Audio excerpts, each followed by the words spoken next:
Hello, and thank you for choosing this clean historical Western romance by Emma Ashwood. Before we begin, don't forget to hit that subscribe button. Your support allows us to keep sharing more wonderful stories for free.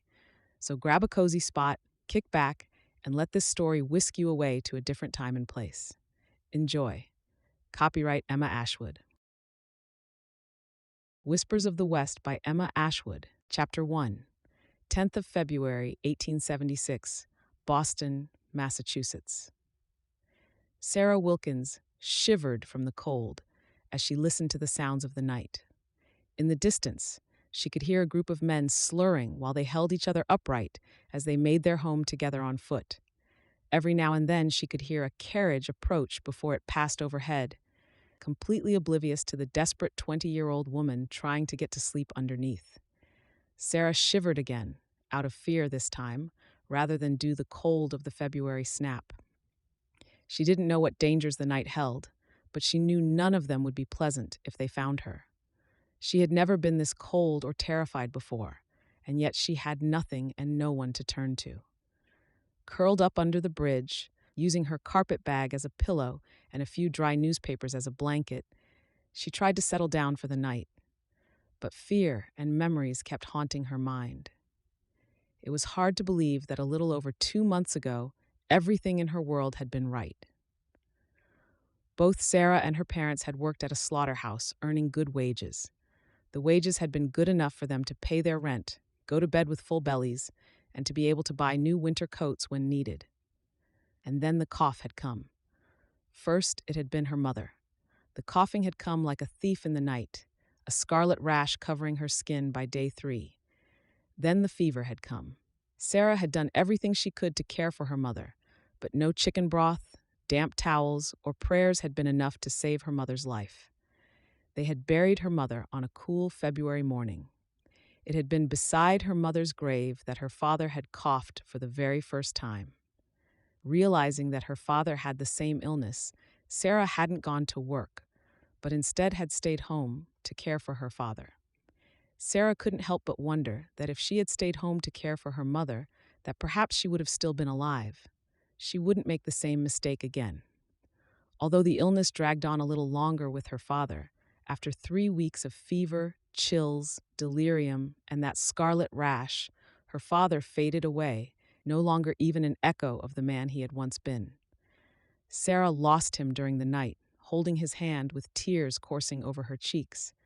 Sarah had stood alone over her father's grave, not knowing what would become of her.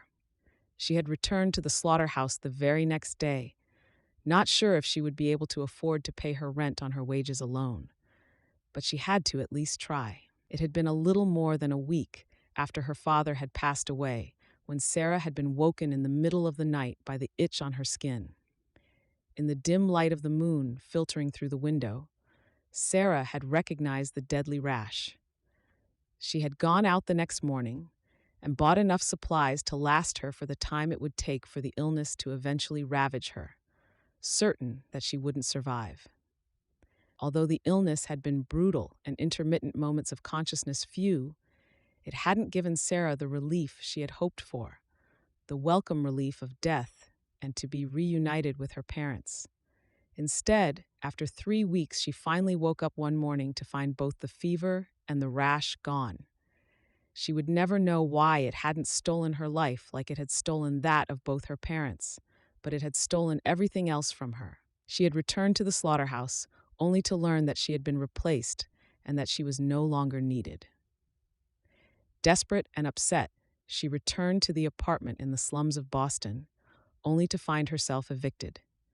The illness had taken more from her than her parents. It had taken her job, her livelihood, and the apartment she had called home. Having no choice in the matter, Sarah had taken only what she could carry from the apartment and set off to find somewhere to sleep on the street. She hadn't slept a wink. When the light of dawn broke, Sarah adjusted the newspapers she used as insulation, exposed as she was to the elements. With nothing to keep her occupied, she started to read the articles in print. A story about a woman who had answered an advertisement in the Matrimonial Times caught her attention. The woman had, subsequent to corresponding with the man seeking a bride, fallen in love and headed west to be married to her male correspondent. The article seemed preposterous, but it had nonetheless served to offer Sarah a spark of hope. If a woman could be brave enough to write to a stranger and then travel across the country to marry him, then Sarah could be brave enough to weather the storms of poverty and homelessness. Chapter 2. 19th of April, 1877, Boston, Massachusetts. Sarah had lived on the streets of Boston for almost a month before wandering into a diner where she spent her last quarter on a cup of coffee and a hot meal. In that diner, she had finally accepted that her fate lay firmly in the Lord's hands. She had nothing left, no money, no family, no employment, nowhere to go. As if the waitress sensed her desperation while serving Sarah's meal, she told her that the establishment was in need of the services of a willing and able dishwasher. Sarah had looked at the lady with a curious look. The lady simply shrugged. "We've all been there, honey. There ain't nothing fancy about being up to your elbows in soap suds all day, but at least it's honest work and it's wages that could feed your belly." Sarah couldn't disagree with that. She had applied, got the job, and began her shift on the very same day. The kind waitress, Jennifer, had offered Sarah a bed in her home in exchange for a small fee. Sarah's room was very small, but offered a bed and a blanket, which were worlds away from the old newspapers she had used to warm herself. For months, she had worked and prayed for her fate to change, but nothing did. The wages were too little to save, and although Jennifer had been kind enough to rent her a room, Sarah couldn't stop thinking about the mail-order bride stories in the newspapers. It had become one of her favorite pastimes to read about their successes. Taking a leap, Sarah had written to 3 men she found advertising in the Matrimonial Times. The first was a successful store owner in San Francisco who was eagerly searching for a wife and a mother to his children. The second was a banker in California who was looking for the privilege of having a wife to call his own. The third cited himself as a rancher from Texas who was seeking true love. She had written to each of them, hoping that perhaps they held her future in their hands. Sarah had been honest in her letters about her situation, her dreams for the future, and her eagerness to start a new life in the West. Sarah had poured out her heart and her soul, hoping to find the love she had read about so many times. For the next few months, Sarah corresponded with all 3 men. That's why when the rancher wrote to her and explained that he had fallen in love with someone else, Sarah had not been too perturbed. Although she had come to like him, she was glad he had found happiness, even though it hadn't been with her. But when the banker in California had written to tell her how he had found a match and wished her all the best for the future, Sarah still had a little hope set in the store owner in San Francisco, until she received a similar letter from the store owner. The letter was simply a brief farewell because he too had fallen for someone else. Giving up on love and a future that didn't entail washing dishes all day in a tiny kitchen in the slums of Boston, Sarah vowed never to look at the Matrimonial Times ever again. There were times in life you had to accept that you had already found your fate. Regardless of how terrible her life was, she knew it could always be worse. Sarah and Jenny had become good friends. Although Jenny's friendship was as reliable as the friendly smile she reserved for her customers, Sarah knew that she couldn't live with Jenny forever. Jenny hadn't said a word, but Sarah knew that in due course she would need to move on. In order to get her own apartment, she would need to find employment with better wages, or at least consider renting a room in a boarding house. Sarah was done dreaming of a fairy tale future and vowed instead to deal with the nightmare in which she lived. Ealing. Although her current circumstances were more depressing than she had ever imagined, Sarah knew the time had come for acceptance. Chapter 3. 23rd of April, 1877, Dean Ranch, Montana. Mr. and Mrs. Wayfield, welcome to the Dean Ranch. Molly Dean invited their guests inside, having lined her brothers up with a firm look before she opened the door. Please meet my brother Tom. He's the eldest. Next up is Jack and then Ben, and this is Cathy, our youngest sister. Molly made the introductions. The Wayfields had been introduced in church the week before as the newest members of their small town.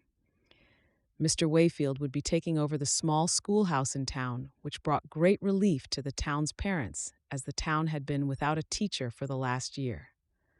"Thank you so much for the invitation to Sunday lunch. Being new to town, we didn't really expect to make friends for quite some time yet," Adam Wayfield explained with a smile. His wife, Lucy, nodded. "Yes, it was very kind of you to invite us, especially since you don't even have children in the school." Lucy chuckled. "If we had expected an invitation so soon, we would have thought it would come from one of the parents." Molly shrugged off their comment with a smile. "Children are the future of our country, and the Dean family has always prided themselves in welcoming newcomers to our small town. We have been here longer than most." Molly guided their guests to the table, while Adam, the new teacher in town, became better acquainted with her brothers. Lucy helped Molly and Cathy to serve the meal between the kitchen and the dining room table. Once everyone was seated, they joined hands, and Tom said grace.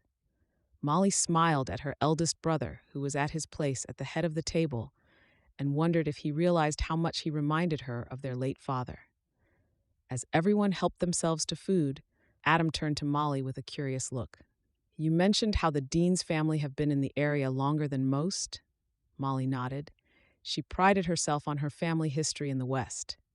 "That's right. More than a quarter of a century ago, our parents Hank and Mildred settled here in Montana. They built a home and began to ranch even before the Homestead Act was signed in '62. In '69, their claim on the land on which they had built a home was one of the first claims to be honored by the Homestead Act." Molly paused before she continued. "Unfortunately, we lost our mother almost 6 years ago and our pa in the spring. It's been a difficult year for all of us. Tom has very successfully taken over the ranch, and we couldn't have asked for a better head of the family after pa's passing. I'm so sorry to hear about your parents. Illness?" Lucy asked. Molly shook her head. "Yes and no. Illness took Ma in the winter. It was cattle rustlers who stole pa's life before his time. If there is one thing we have learned while ranching out west, it is that someone will always want to come along and take whatever it is you have built." Molly sighed. "Simply because they don't have the grit to build something of their own." Molly met Tom's gaze, and he nodded at her words. "That's quite the family history," Lucy said as she helped herself to more potatoes. "My gratitude to the cooks. The food is simply wonderful." Molly turned to her younger sister with a smile. "Cathy earns the credit." Just like Tom had become head of the ranch, Cathy had taken over the household when their ma passed on.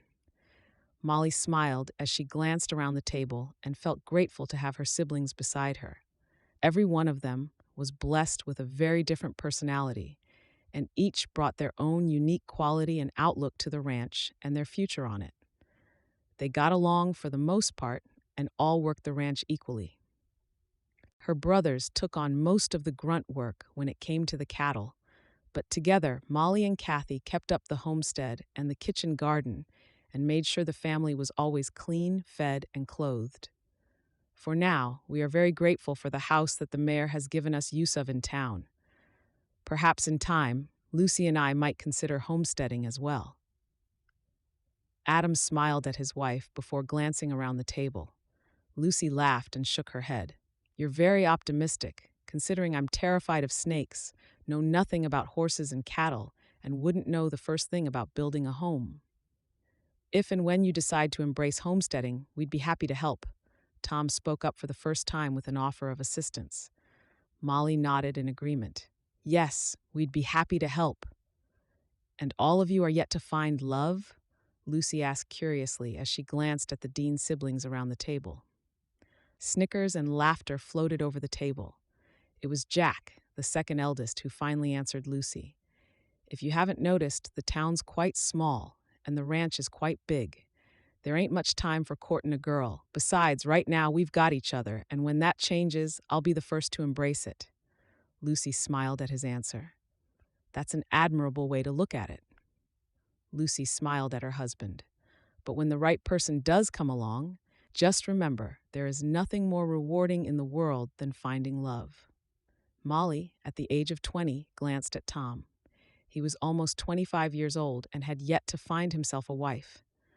Although it was easy for Jack to say that they didn't have time and that there was a dire shortage of eligible women in town, Molly knew in her heart that it was time for Tom to start thinking of his future.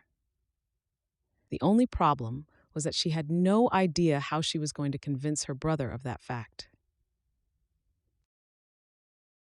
Chapter 4.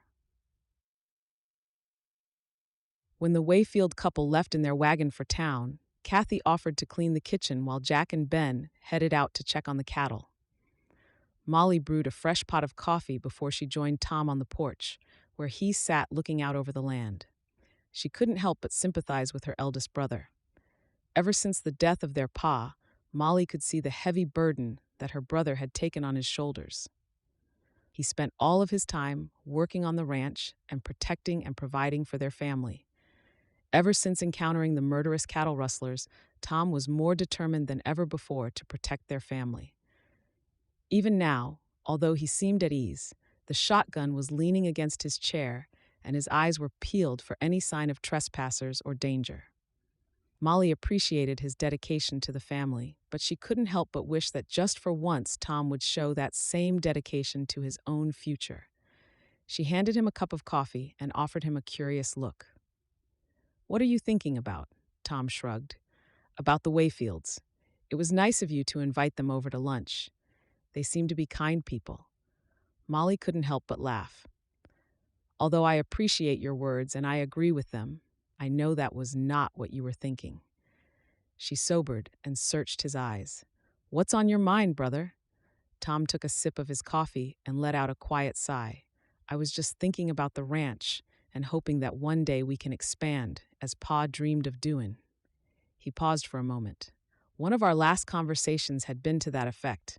I want to achieve that dream for him, but it's become a dream of my own. After another calving season or two, our land will no longer be able to sustain the herd. As a rancher, I want to grow the herd, not stagnate." Molly nodded. "I know, Pa spoke about expansion with me as well, but we simply can't afford to buy more land unless we sell half the herd, which isn't an option." Tom turned to his sister and smiled at her with affection. Although he preferred to discuss the cattle and the ranch with his brothers, it was always refreshing to get Molly's insight. Molly came across as a kind and caring, soft-hearted woman. But Tom knew his sister thought like a man and loved the ranch just as much as he did. "Perhaps before you consider expanding the ranch, you should consider your future," Molly suggested. "You're not getting any younger, Tom. Don't you think it's time you headed east for a month or two and found yourself a wife?" Tom couldn't staunch the laughter that bubbled from his throat. "You want me to waste hard-earned money that belongs to all of us by heading east just to sit around hoping to cross paths with the perfect wife?" Tom shook his head. "Molly, don't be foolish. You and I both know that's not how you go about finding love." Molly's brow rose as she gave him a questioning look. "Well, are you planning on finding a wife out on the range? You think you're just going to happen across her between the cattle and the river?" Tom shook his head. "Well, you never know. But I know for a fact that I ain't going wife hunting in the East and wasting money while I'm at it." Molly thought for a moment. Tom could almost see the wheels turning in her mind. When she finally spoke, Tom couldn't help but feel as if he should brace himself for what was to come. "I know of a way we can expand the ranch and find you a wife," Molly announced excitedly. Tom couldn't help but chuckle. "And what way is that? Marry the neighbor's daughter? You do realize that she's only 5 years old." Molly shook her head. "Have you heard about the Matrimonial Times?" "What?" "You're sent. You're talking about that newspaper where desperate men advertise themselves like livestock to the highest bidder?" Tom laughed and slapped his knee for effect. "No, thank you. I ain't that desperate just yet." But Molly wasn't letting it go that easily. "Yes, that one. We could place an advertisement for you. That way you wouldn't have to court anyone. You can just read a couple of letters. And if you happen to like someone, you could consider asking them to come out west. And if you fall in love, you could marry her." Molly wriggled her brows. "The best news is, once you're married, you can claim more land from the Homestead Act. You could claim 160 acres on the north side of the ranch. Don't think of it as a quest for love by a desperate man. Rather, think of it as a way to make Pa's dreams come true, and perhaps just find a friend along the way as well. Tom's instinct was to laugh at his sister and refuse her suggestion, but after thinking about it for a moment longer, he realized that Molly might just be right. His parents had claimed their land through the Homestead Act. But to claim more land, he would need to prove that in the period of 5 years, he had created a self-sustainable homestead on the adjacent land. What better way to prove that than to have a wife when he did? He could build a cabin, put up a barn, move some cattle in that direction. In 5 years, he could claim the land that his father had always dreamed of owning. The only part he was uncertain about was the wife part. You can't fall in love through letters. Besides, who says I'm looking for love? Tom said with a cocked brow. Molly's mouth curved at the corners. You don't have to look for love if it happens to find you. Let's do this. You don't have to do a single thing. Just give me permission to place an advertisement on your behalf. If nothing comes of it, you didn't lose a single thing, not even a moment of your time. But, Molly's eyes widened, if something comes of it, you might just expand the ranch and find love while you are at it. Tom knew his sister well enough to know that she wasn't going to let this go. He thought for a long moment before he finally met her gaze. Fine, you can place the advertisement. But you don't answer a single letter on my behalf. If and when I decide to reply to a letter, it will be my choice.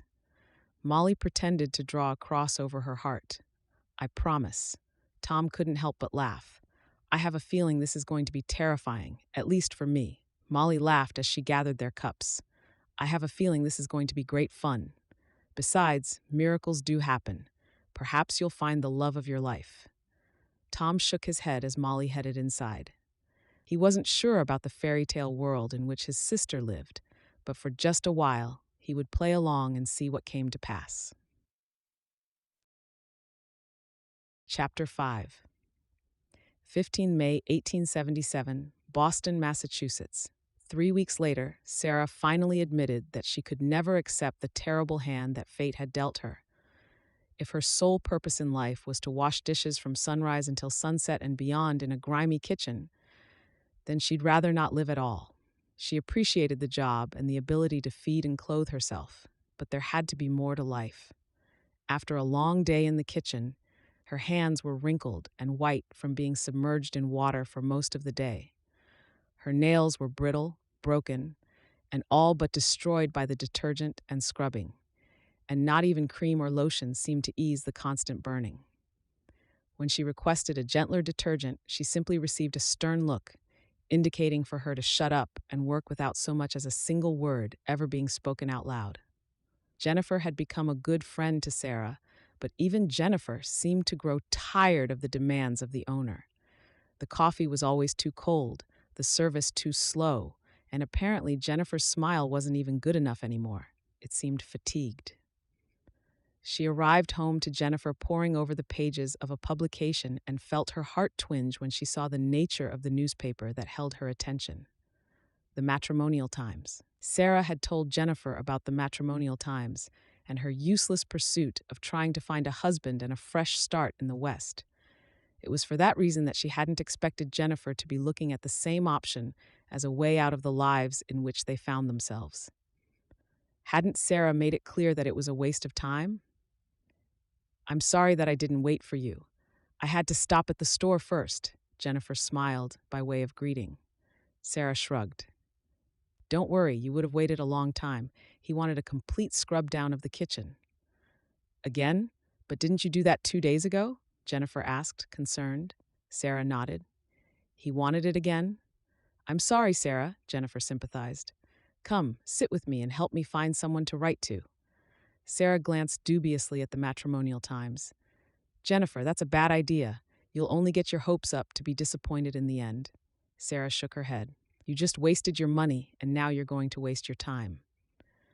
I picked it up from one of my tables, so I didn't waste any money. And as for time, do you have anything better in mind for me to do tonight than drown in the woes of my hard-knock life?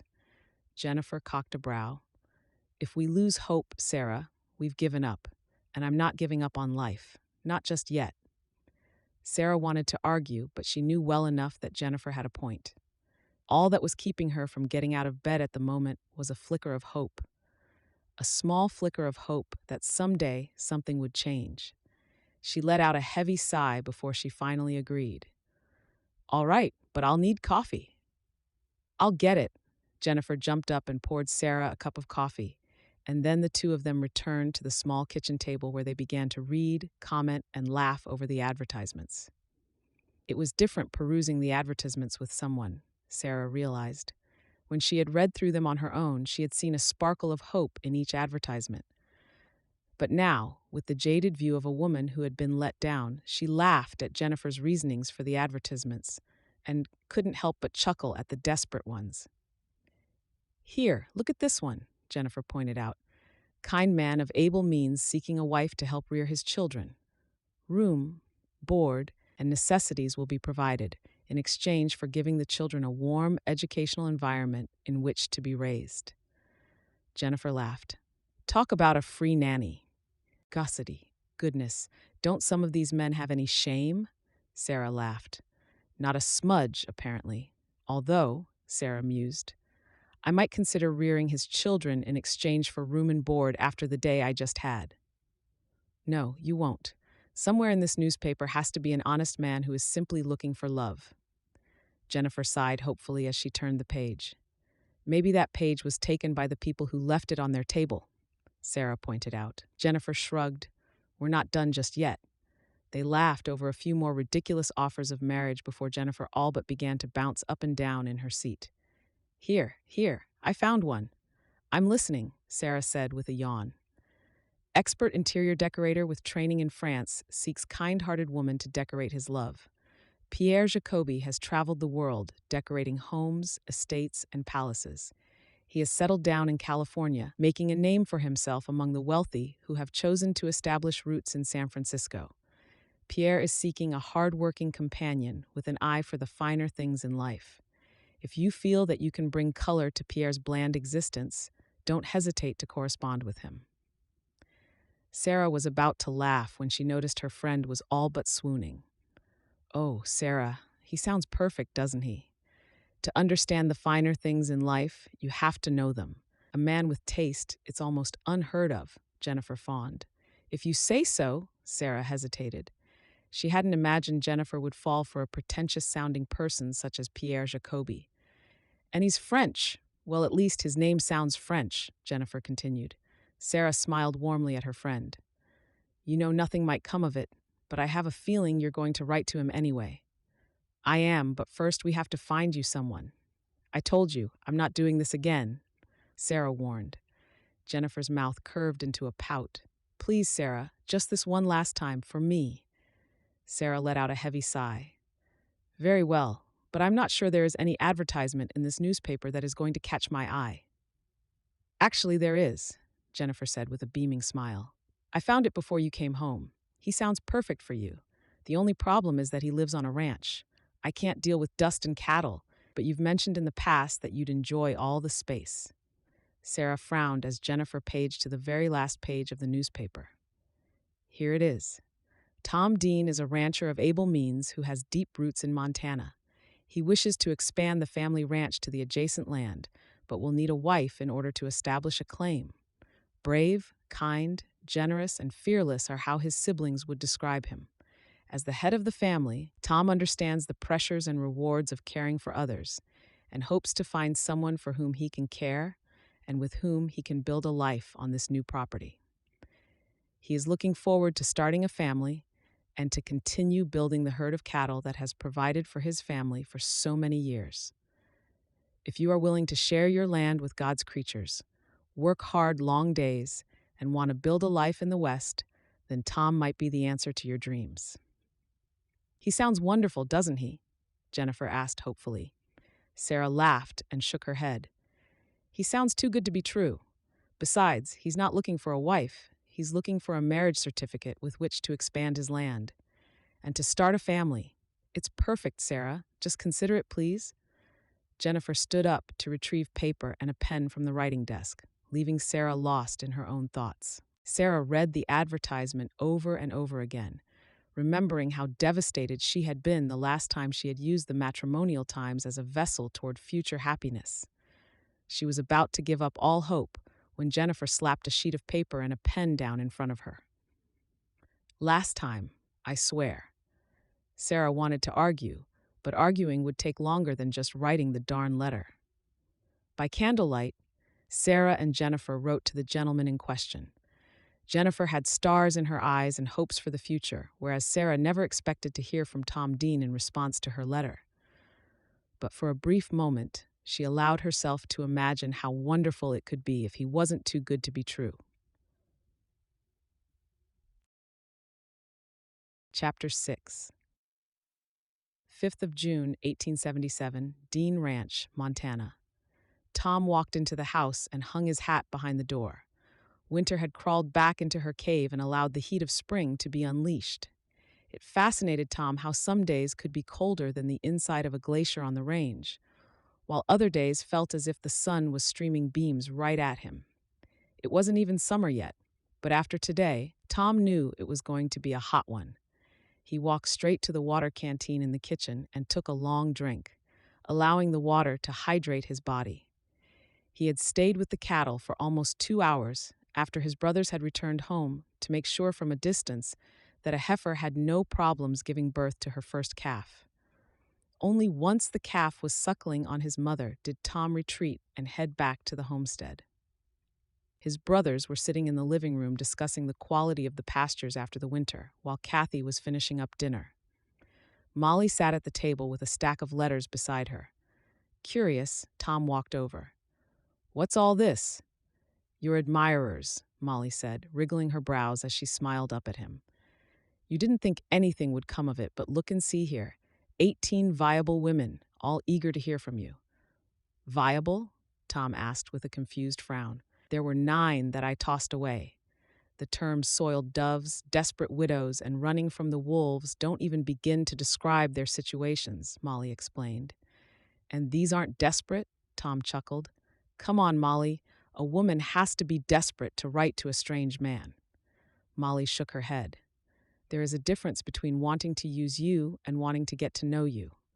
Women know these things. I've made sure you only read the cream of the crop." "I'm not writing to every woman, Molly," Tom warned. Molly smiled. "You don't have to. Just 3. Please? Just 3 letters, Tom. Then you never have to listen to me badgering you about a wife ever again. Deal?" Tom considered it for a moment and finally agreed. "Fine, 3, but I get to choose which 3. "Fine, you pick 'em," Molly said, handing him the pile of letters. "We'll call you when dinner is ready." Molly all but shoved him out the front door, with paper and a pen in his one hand and the stack of letters in the other. Tom chuckled as she turned and headed back inside. He loved his sister to bits, but he felt sorry for the man that ever thought he'd be able to tame her. He took a seat and began to read the first letter. By the time he reached the 5th letter, he realized that although all the women seemed kind and eager to wed, they all had this blind notion of falling head over heels in love through letters alone. Tom was a little more level-headed than that. Although he believed in love and hoped to one day find it for himself, he didn't for a second believe that the love of his life was to be found amongst the letters on the table. He set aside 2 letters to reply to before he read the last letter. From the very first sentence, something stirred inside him. "Dear Tom, my name is Sarah Wilkins and I am from Boston. Thank you for reading this letter. I'll be honest and admit that you aren't the first gentleman with whom I have corresponded. A year ago, I dreamt of finding love in this manner and was hopelessly disappointed.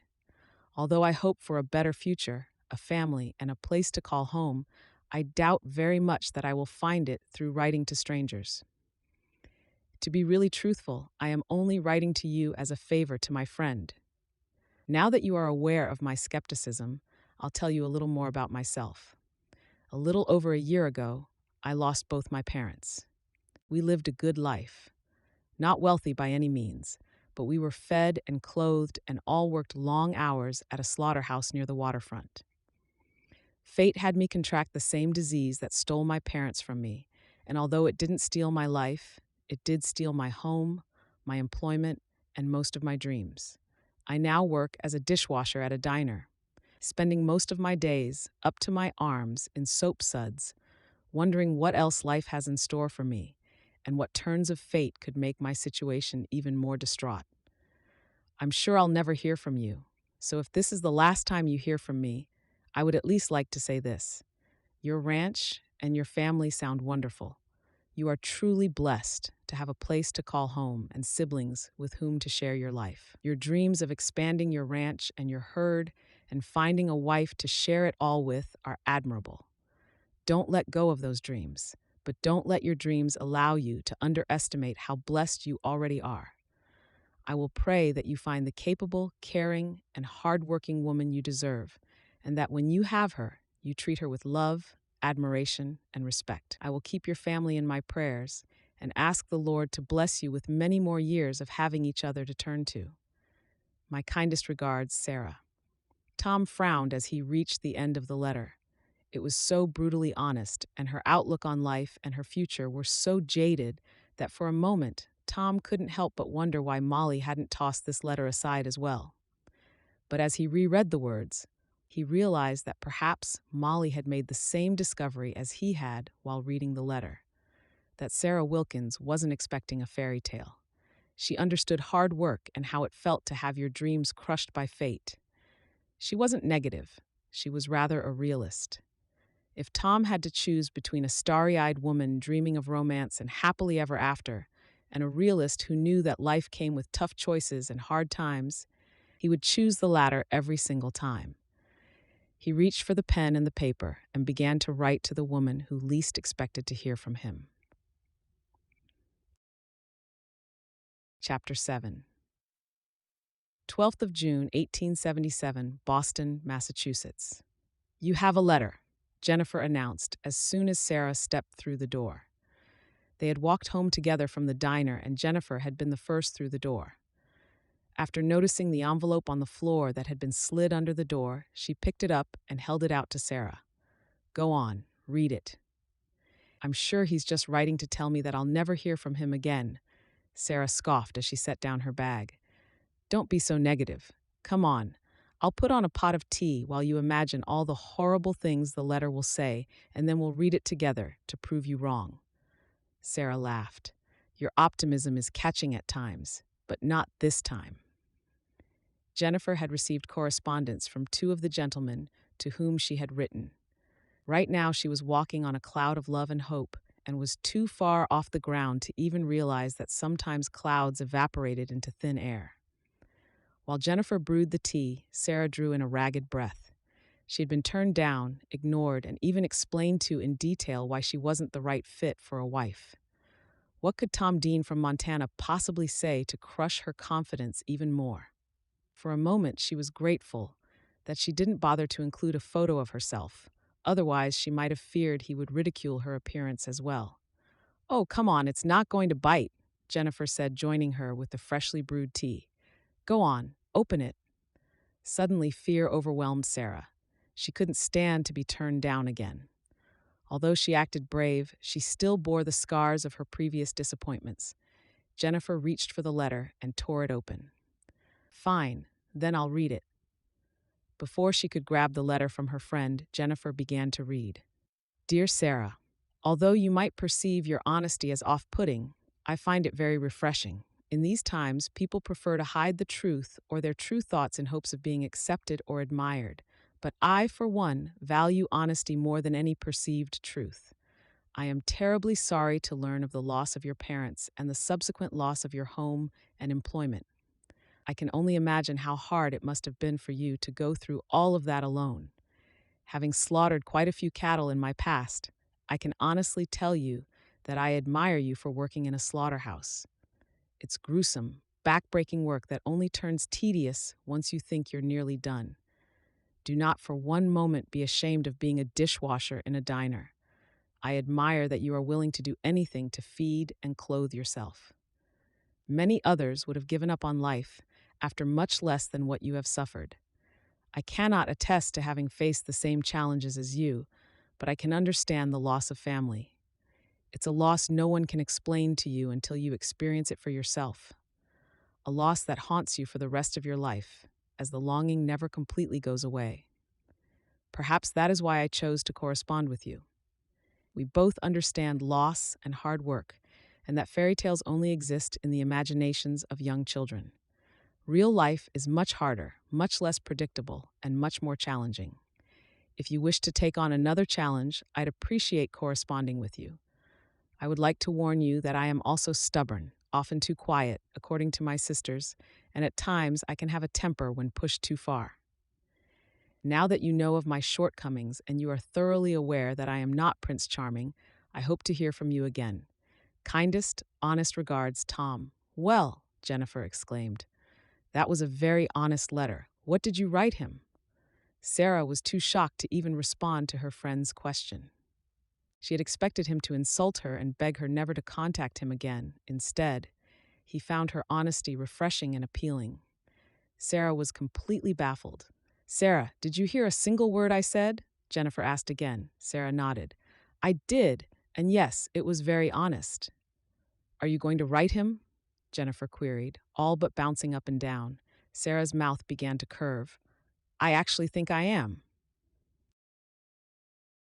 Chapter 8. 29th of July, 1877. Dean Ranch, Montana. Tom had never been fond of mail. Mail had always come with either bad news, bills, or more bad news. But ever since corresponding with Sarah Wilkins, he'd come to have another outlook on mail, and even found himself excited when the time came to go into town to collect it. If Molly had told him back in April that he would find someone he enjoyed writing to in the Matrimonial Times, he would have laughed at her. The whole situation was too far-fetched to even comprehend, and yet it was real. Reading Sarah's letters and getting to know her better had become one of the highlights of his life. He found himself eagerly awaiting her every letter, eager to learn about her week or to discover more about her life.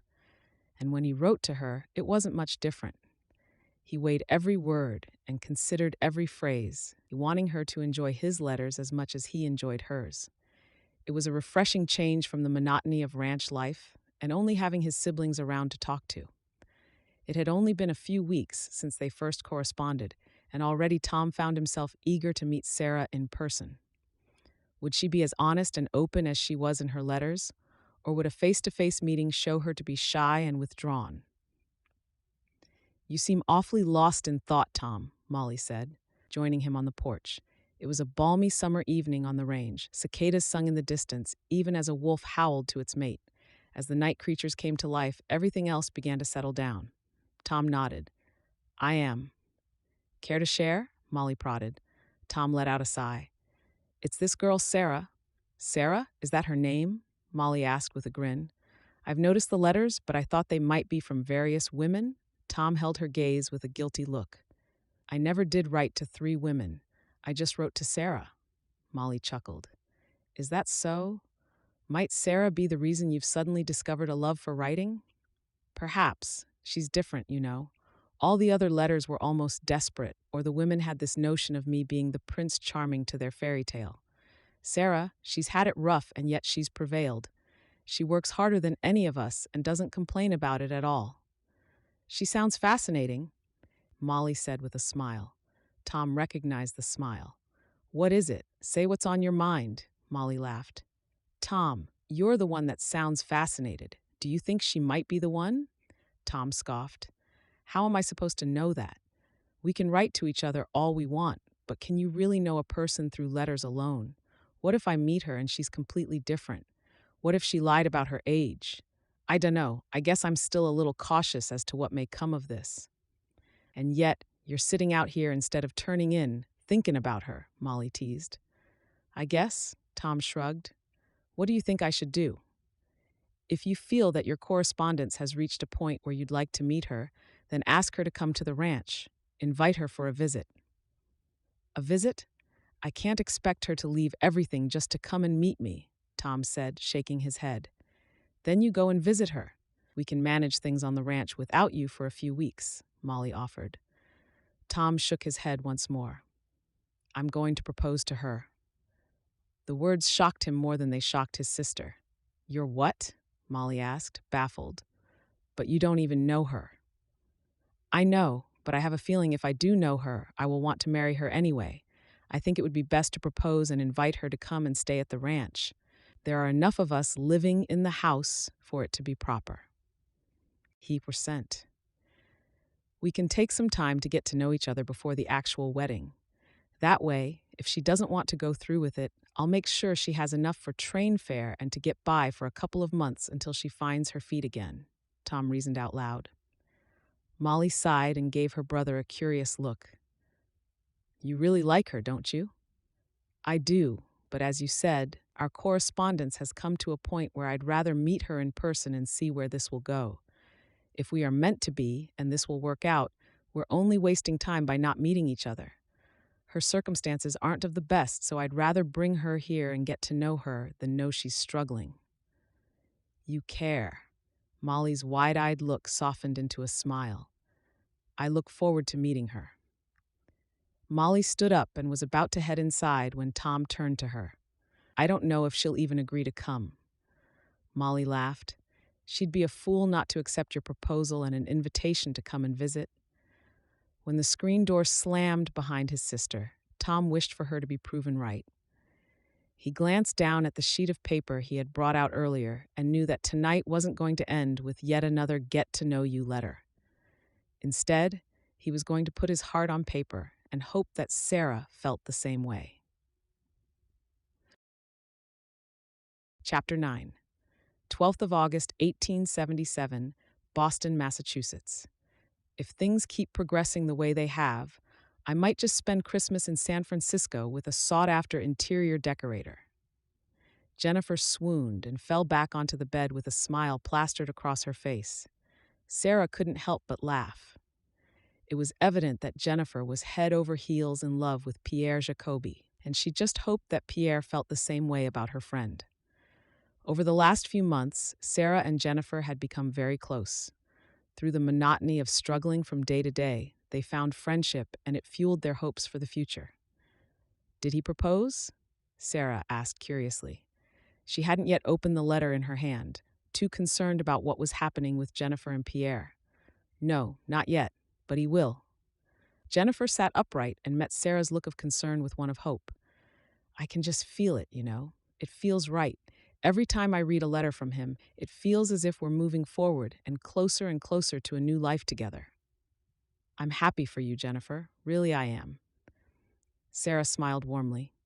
Aren't you going to open your letter? Jennifer asked, glancing at the unopened envelope in Sarah's hand. Sarah nodded with an excited smile. Of course I am. She didn't want to be excited to hear from Tom, but it couldn't be helped. Through his letters, he had awoken a spark of hope in her that she had thought had been extinguished a long time ago. But deep down, she still feared the day he would write and ask her not to write to him again. That fear was ever present every time she opened an envelope from him. Go on, read it out loud. I want to hear what the rancher has to say, Jennifer encouraged. Sarah laughed. You didn't read yours out loud. You'll read it later, you always do, Jennifer teased. She was right. Every time one of them received a letter, they shared it. Fine, Sarah said as she opened the letter and began to read out loud. Dear Sarah, I hope you are making the best of the last weeks of summer as I am. I spend my evenings sitting on the porch, listening to the cicadas, and wonder if you've ever heard them before. I look at the stars and wonder if you're looking up at them as well. I've given a lot of thought to our correspondence. Sarah stopped, and her breath caught. I can't do it. This is how all the other letters ended. Don't be negative. Go on, read, Jennifer instructed firmly. Sarah drew in a deep breath before she continued to read. I've given a lot of thought to our correspondence, and I feel that, although it has been wonderful writing to you, I'd like to meet you in person. I know this might come as unexpected, but I would like to ask you to come to Montana. I want you to look at this proposition as an offer of marriage. Of course, I wouldn't expect you to disembark from the train and follow me to the nearest chapel, but I'd like us to get to know each other better and spend some time together on the ranch. The engagement can be as long as you choose, as we should both be sure if and when we say our vows to each other. If, after getting to know me better, you feel that you don't want to go through with the wedding, I will ensure that you are taken care of. You will be free to leave whenever you choose, and a train ticket will be provided, as well as enough funds to help you to start over somewhere new. I truly hope you consider this offer. I can only imagine how daunting it must be to leave your entire life and memories behind in Boston, but I truly believe that we might have found each other for a reason. I can't wait to discover what that reason might be. Perhaps it might even be the true love that neither of us expected. Find enclosed in this letter enough money for your train ticket, incidentaries, and anything else you might require on your journey west. I hope to hear from you soon, and I hope that you will accept my offer. My kindest regards, Tom. Sarah finished reading and found her head swaying from side to side. This can't be. He proposed, Sarah, he proposed. Jennifer cried out as she rushed to Sarah and embraced her with a smile. We barely know each other. Sarah trailed off. And he wants to get to know you better in person. Oh, Sarah, I'm so happy for you. This is everything you've been dreaming of, and he's not even forcing you into marriage. He's inviting you to stay, and if you change your mind, you'll be better off than you are now, and you would have seen Montana. You have to say yes. Sarah drew in a deep breath and gave herself a moment to digest the information. I guess I'm going to Montana. Jennifer laughed. You lucky fish, I'm so happy for you. When do you think you'll leave? Sarah felt guilt wash over her at the thought of leaving Jennifer behind. Perhaps I should wait until you hear from Pierre. Don't worry about me or Pierre. If he doesn't propose before Christmas, I will. Sarah, this is your chance at a new life, at love. Don't give it up because of me. You have to go. You just told me the other night about how you can see yourself as a rancher's wife, as you can see yourself as Tom's wife. Sarah nodded and found hope blooming in her chest.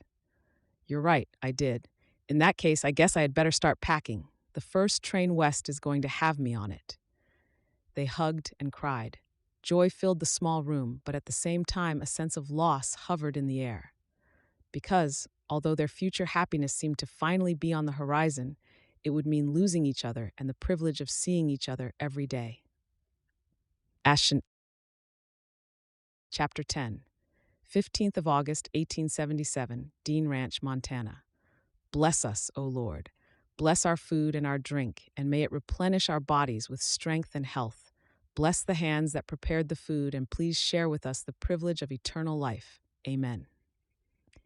Tom finished saying grace before he reached for his fork.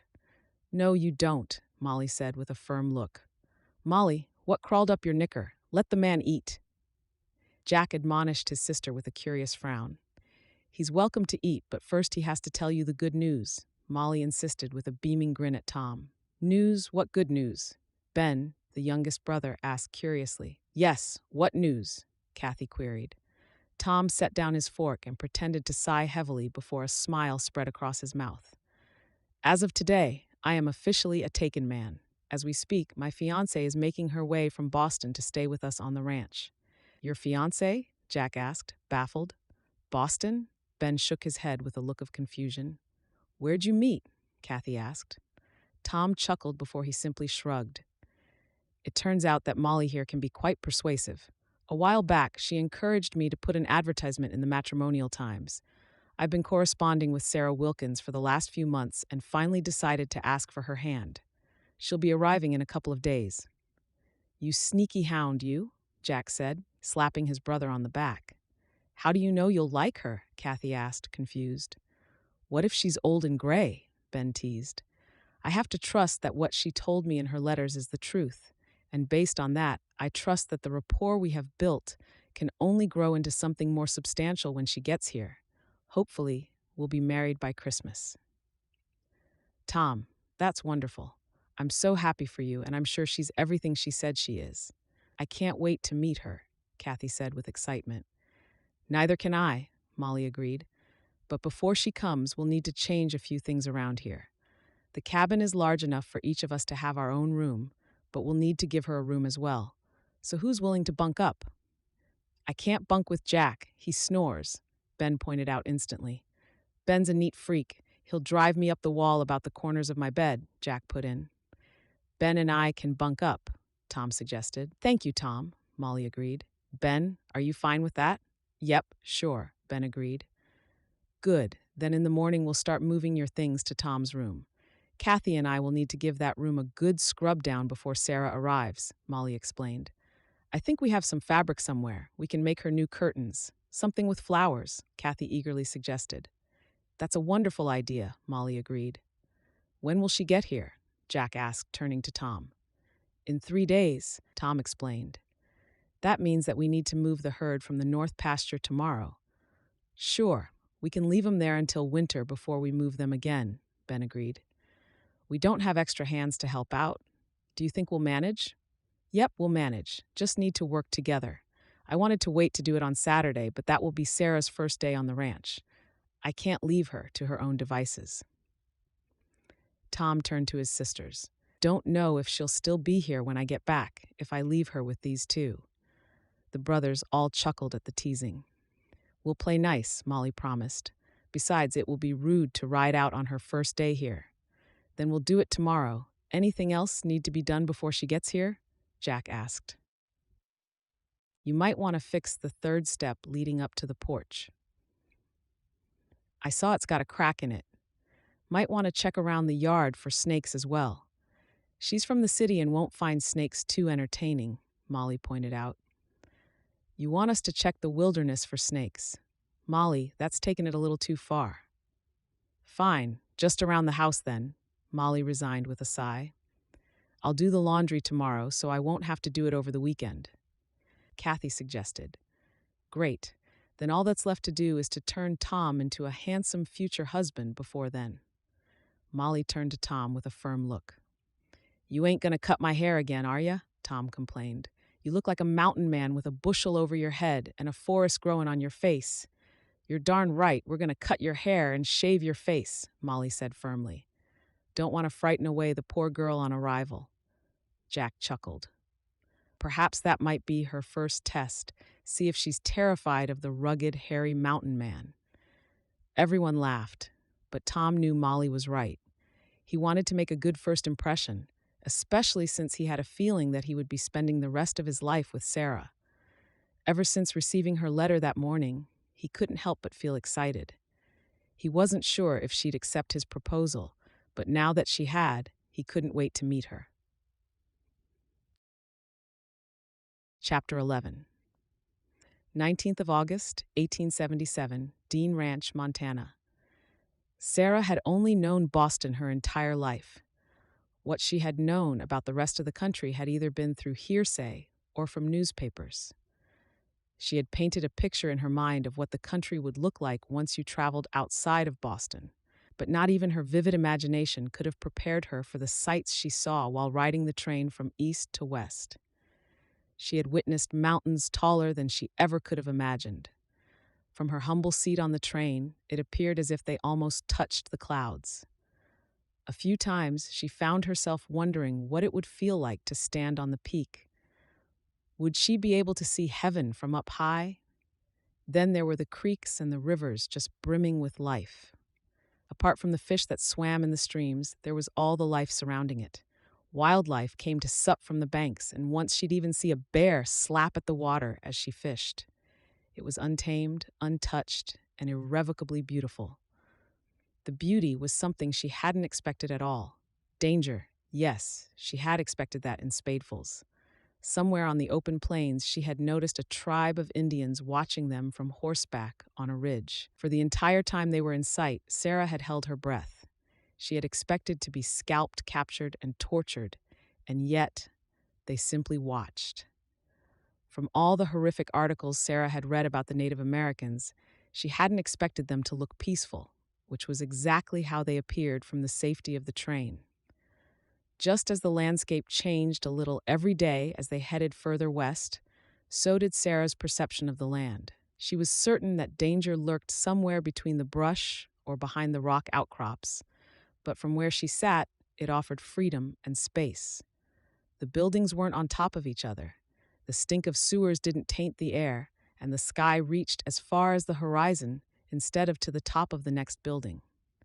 It was breathtaking for someone who had only known the city her entire life. With every mile that increased between Sarah and the life she had left behind in Boston, she felt the excitement build within her. Not just excitement at meeting Tom and the future they might share, but excitement to start a new life in this wild, open country. Would she be able to be a homesteader? Would she fear the wildlife, come to hate the seasons, and complain about the work? Or would she embrace every aspect of it? The journey gave Sarah not only the time to consider her future and her role in it, but also the opportunity to consider the kind of life she wanted and the type of person she wanted to be. It was as if the Lord had handed her a clean slate, and she could decide what she wanted to carve into it. It was freeing, but it was also terrifying, especially since Sarah knew nothing more about her future husband than that he had 3 siblings, lived on a ranch, and owned a herd of cattle. As they crossed into Montana, the land became even more beautiful. Here it wasn't just plains, but mountains as well. There were trees everywhere, more than Sarah could count even if she had the rest of her life to do so. Some of them were taller than the buildings in Boston, attesting to their age and everything they had witnessed before man had settled in these parts. The stories they could tell. Tom had promised to meet her at the station, and as the train drew nearer to her point of disembarkation, she found herself becoming a little more nervous with every passing minute. Doubts were natural, and right now they were troubling Sarah more than she would care to admit. What if Tom didn't like her? What if he gave her one look and sent her right back to Boston? What if Tom was actually an old man with a difficult gait who had just lied to find someone to care for him in his old age? When Sarah thought her fears couldn't exacerbate any further, the train whistle blew as it slowed to a stop. She glanced out the window, wondering if she would recognize Tom at first sight. Her heart was racing a mile a minute as she awaited her turn to disembark. She greeted the travelers she had come to know over the last few days and made her way to the exit. Sarah had barely stepped off the train when a man beside her indicated that her luggage had already been unloaded.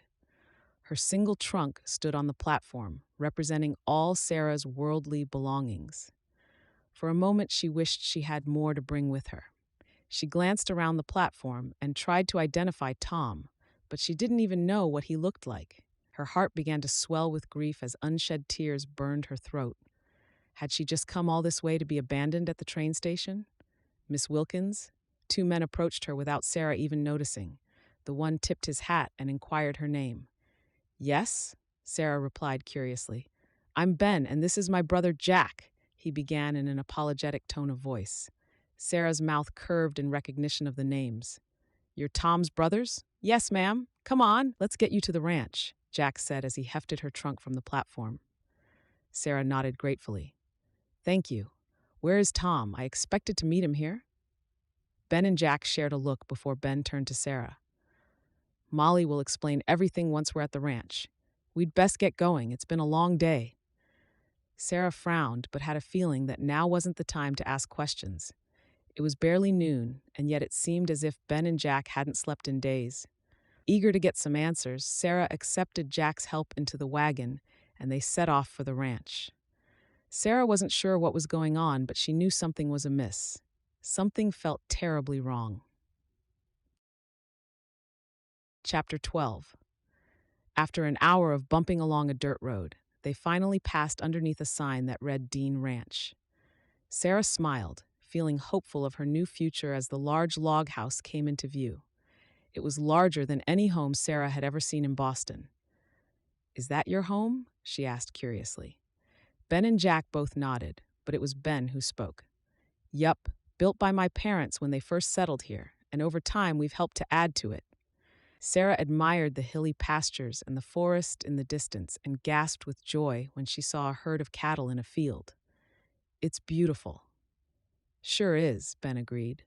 Sarah wasn't sure what a homestead should look like, seeing as she'd never been on one before, but from her uneducated eye, she could easily tell that a lot of care went into this one. The fences were neat, the barn, although old, was cared for, and the flower beds in front of the log house were well tended. "Here we are," Jack said as he brought the wagon to a stop in the yard. Ben helped Sarah down from the wagon before retrieving her carpet bag and her trunk. She stood for a moment, just taking in the view and the fresh air before her curiosity over Tom's absence began to rear its head again. "Is Tom here?" "Molly will explain," Jack said gruffly before he reached for the reins and led the horses and the wagon in tow toward the barn. Sarah was about to ask where she would find Molly when a girl almost her own age came out of the house. Even from a distance, Sarah could tell once again that something was wrong. Molly slowly descended the stairs before she crossed the yard to Sarah. "Hello, Sarah. Welcome to Dean Ranch. I'm Molly." Sarah accepted Molly's hand with a smile. "It's a pleasure to meet you, Molly. The ranch is beautiful." "It's home," Molly said simply. "Come on. Cathy has brewed a fresh pot of coffee for your arrival." Sarah followed Molly into the log house and couldn't help but gasp when she stepped inside. It was spacious and well-tended. Tom might have claimed that they had enough to get by, but they were clearly wealthier than Sarah had ever imagined. The furniture, the rugs, and even the mugs set out for coffee were of high quality. "Sarah Wilkins, this is Cathy, our youngest sister," Molly made the introductions. "You must be eager to get some answers by now, so why don't you take a seat and I'll explain about Tom." Sarah had planned on freshening up before she met Tom, but judging by the atmosphere that hung like a dark cloud over the Dean Ranch, she decided to forego freshening up until after she had the answers. "Here you are, freshly brewed." Cathy set a mug in front of her and smiled with a strange look that could be construed as almost empathic. "I'm so sorry that you have to arrive under these circumstances, but I'm afraid it was out of our hands," Molly began with a heavy sigh. "2 days ago, Tom suffered a snake bite. He hoped it was a bull snake, but it wasn't. It was a rattler." Sarah's heart skipped a beat. She'd heard of the snakes in the West, and the word rattler was very familiar to her. "Oh my goodness, I can't imagine how terrible that must have been for him. I'm sure he's grateful to have you care for him during his recovery." Cathy sobbed quietly beside Molly. Molly reached for Sarah's hand as if she were an old friend. "You don't recover from a rattler bite. Tom passed away in the early hours of yesterday morning." Sarah gasped as her eyes widened with shock. "Tom's dead?" "I'm so sorry, Sarah. I know how much you were looking forward to meeting him and spending your life together. You wouldn't have taken the long, arduous journey if you weren't," Molly sympathized. "We buried him with Ma and Pa up on the hill this morning," Cathy explained. Sarah's mind drew a blank. The man she had been corresponding with for months, the man she had hoped to build a life with, was no more.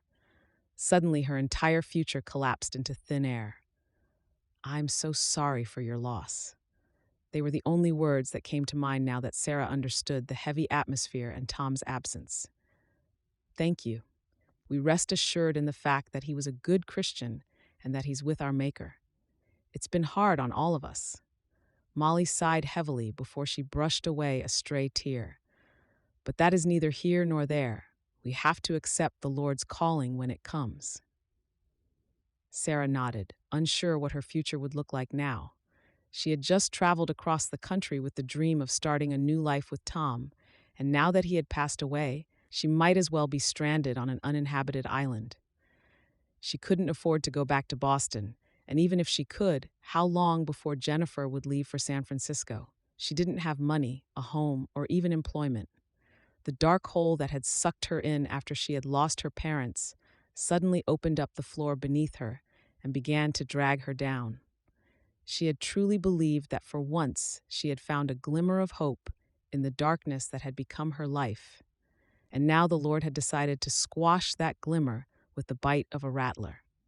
Perhaps, she thought hopefully, if she strayed far enough onto the prairie, the Lord might show her the same mercy. Chapter 13. The following morning, Sarah woke up to birdsong. She lay in bed and allowed herself to replay the events of the day before, wondering if it had been a bad dream or reality. It only took a few moments for her to remember the conversation with Molly and the somber looks over dinner. It hadn't been a dream. After dinner, Molly had shown her to a room and instructed her to rest, accepting that Sarah was clearly in shock. Sarah didn't even bother to argue. She had never known what shock felt like, but she now knew it felt as if you were floating on a cloud, unable to find a way to get back to the ground. Your mind couldn't seem to form coherent thoughts, and your words refused to escape your mouth. She had tossed and turned for hours, fearing for her future, whilst not knowing what would become of her, until she had finally succumbed to sleep. The Deans had been kind enough to let her stay the night, but Sarah had already accepted that she would need to leave today. She couldn't expect their hospitality when they had just suffered such a severe loss. She dressed in one of her better dresses and packed her things before she headed to the kitchen in search of Molly.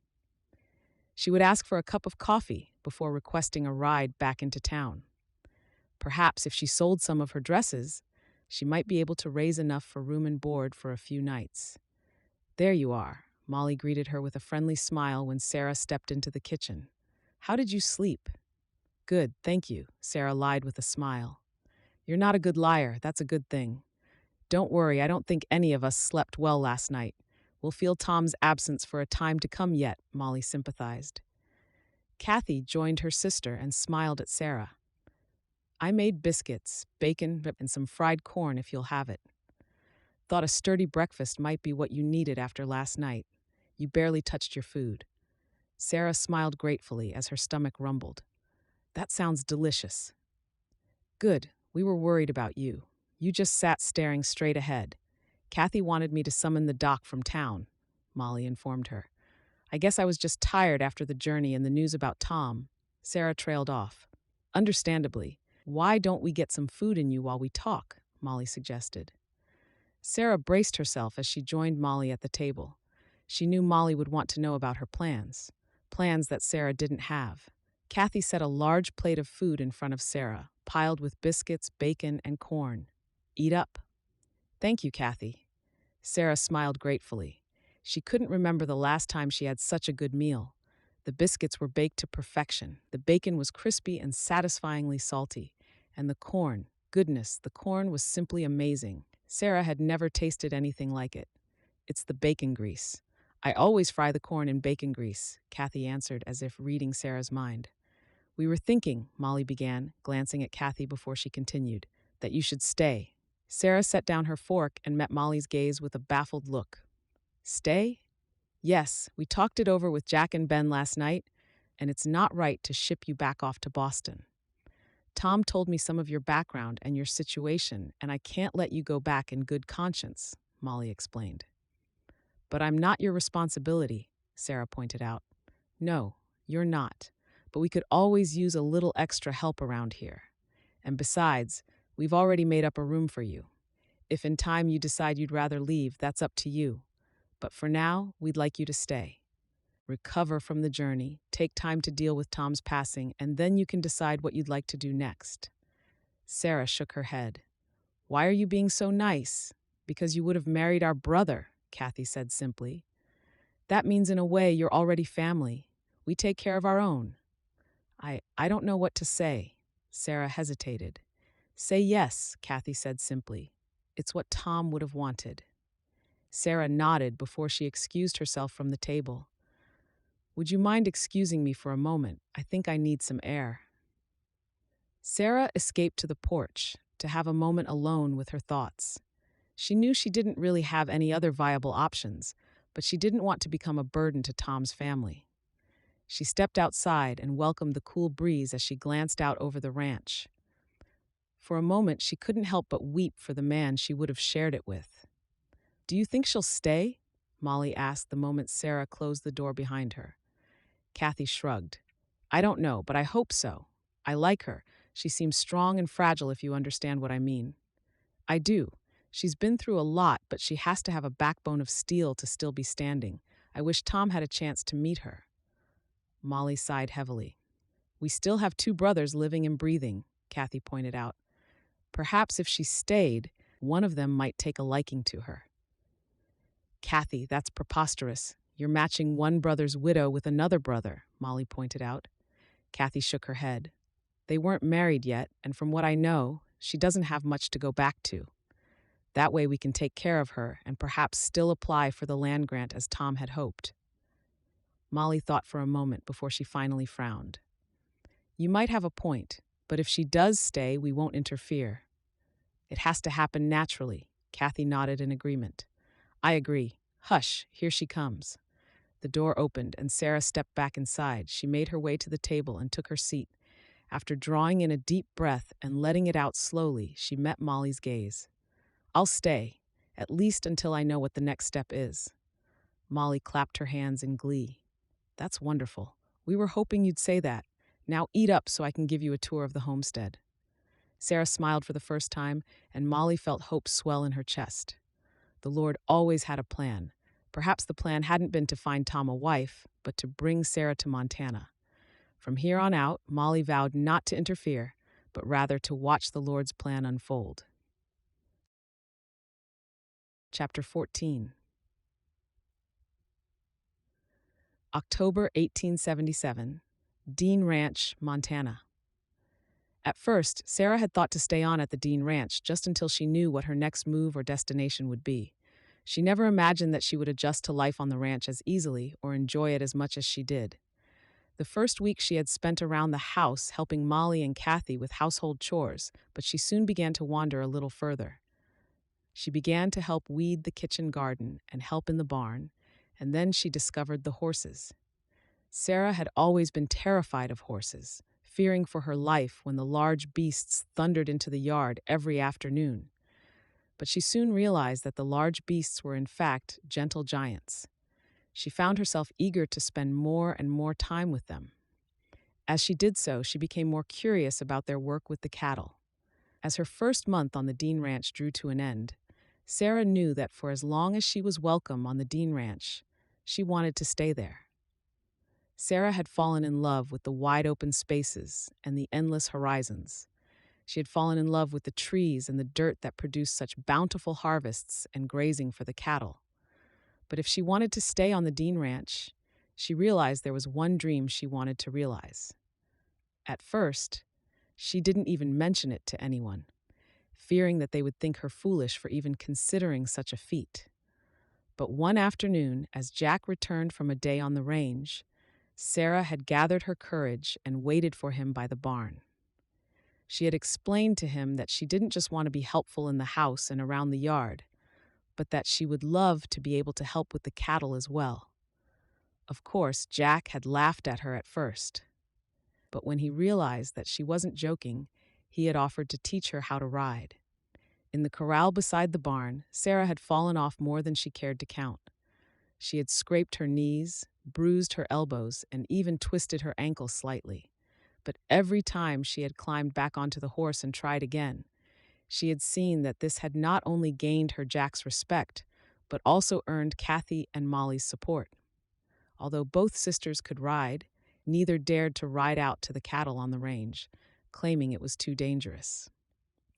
But 2 months after arriving on the Dean Ranch, Sarah rode out with Jack and Ben for the very first time.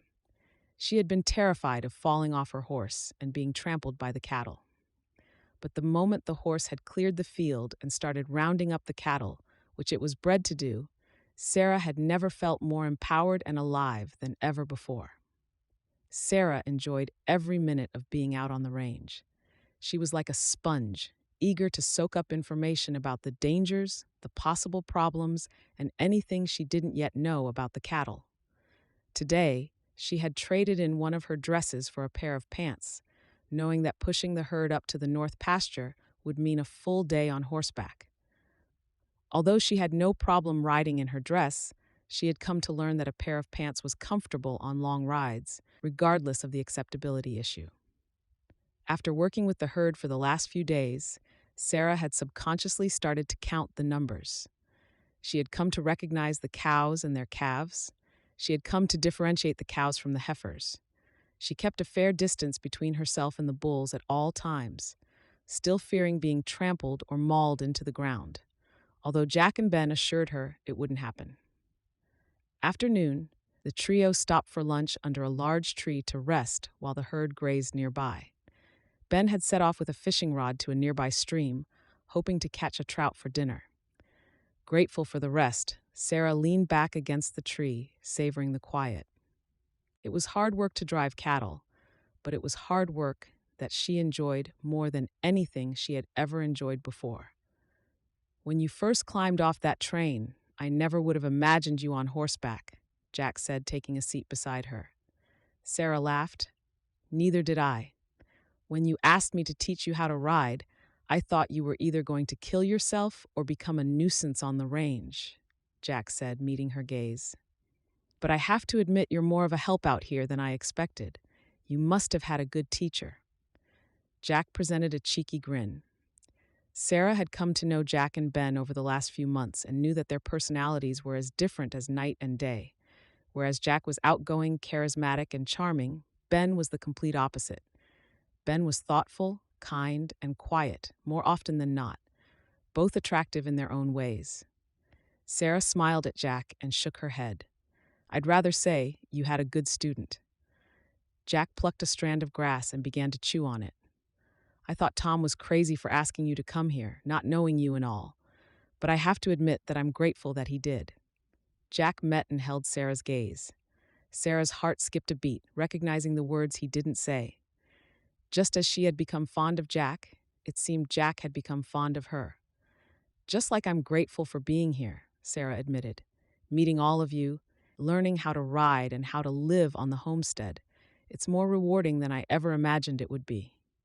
Jack nodded with a grin.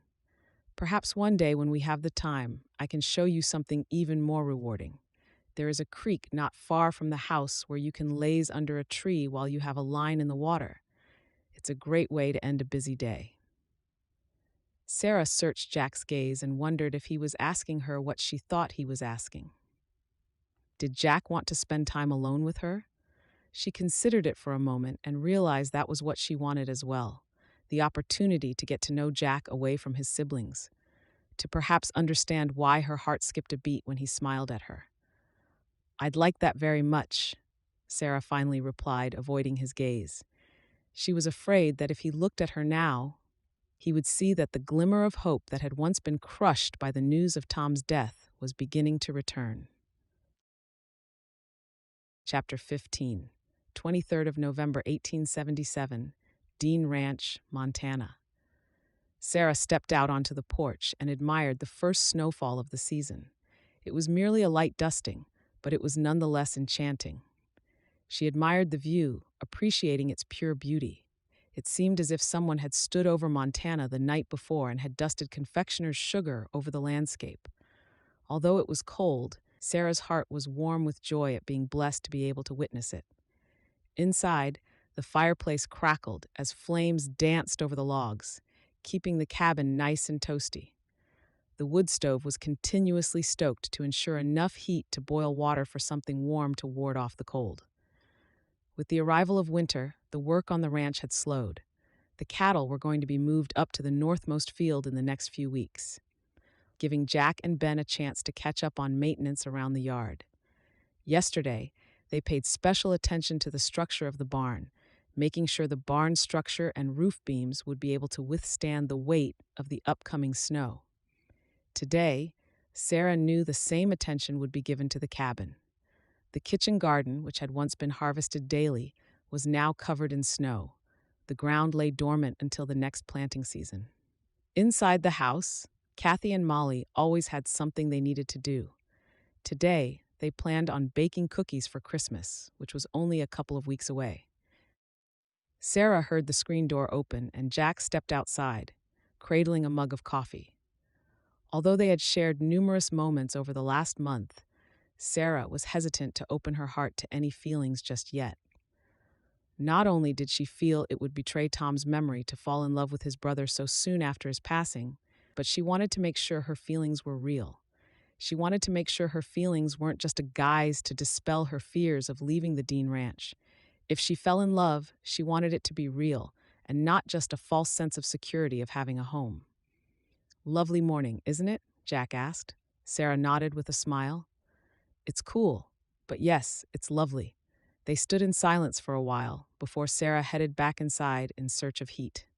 Ben was sitting at the table eating a slice of freshly baked bread. "I was wondering if you wanted to help me today." Sarah had grown very fond of Ben's gentle manner and quiet eyes. "With the roof? I don't think that's a good idea. Even if I managed to get up there, I'm not sure I could stay on. Ben shook his head. Jack's doing the roof. I'm going to give the horses a good brush down and blanket them for the cold weather. There is more snow to come yet, he said, glancing out the window. Horses have blankets? Sarah asked, surprised. Ben chuckled. They might be animals, but they too get cold. Without the warmth of a herd or the natural shelter of a forest, we need to take special care of our working horses. What do you say? Sarah had by now learned how to care for the horses and how to ride them, but she had yet to learn how to brush them down or blanket them for winter. She turned to Molly and Cathy with a questioning look. Do you need me for anything today? Not at all, Cathy said with a smile. Go on, help Ben. I know you love the horses. Sarah turned to Ben with a smile. I guess I'm helping you with the horses. A few hours later, Sarah's arms were aching after brushing down the horses. Ben had done 3, and she had taken the other 3. Over the winter, Ben had explained they needed to exercise daily to keep fit, but also to keep their body temperature up. It was imperative to know how much exercise was enough and not too much, otherwise they would burn off unnecessary weight. Sarah was surprised by how much hair she had managed to brush off the horses. All 3 of the horses she had taken care of were now dressed in their blankets and nibbling at their feed. Sarah bent over a bucket of water and began to wash her hands when Ben came up beside her. Good job. The horses look good. Sarah dried her hands on a rag before she turned to Ben with a questioning look. Why not just turn them out for the winter? Predators. Besides, if we turn them out, how do we get to the cattle if we need to ride out? Ben explained. Sarah smiled. I like how they smell. Ben nodded, following her gaze to the horses. There is nothing quite as soothing as the scent of a horse. Their eyes met and held, and Sarah's heart warmed with affection. Ben had a way of looking at things that made Sarah look at things differently.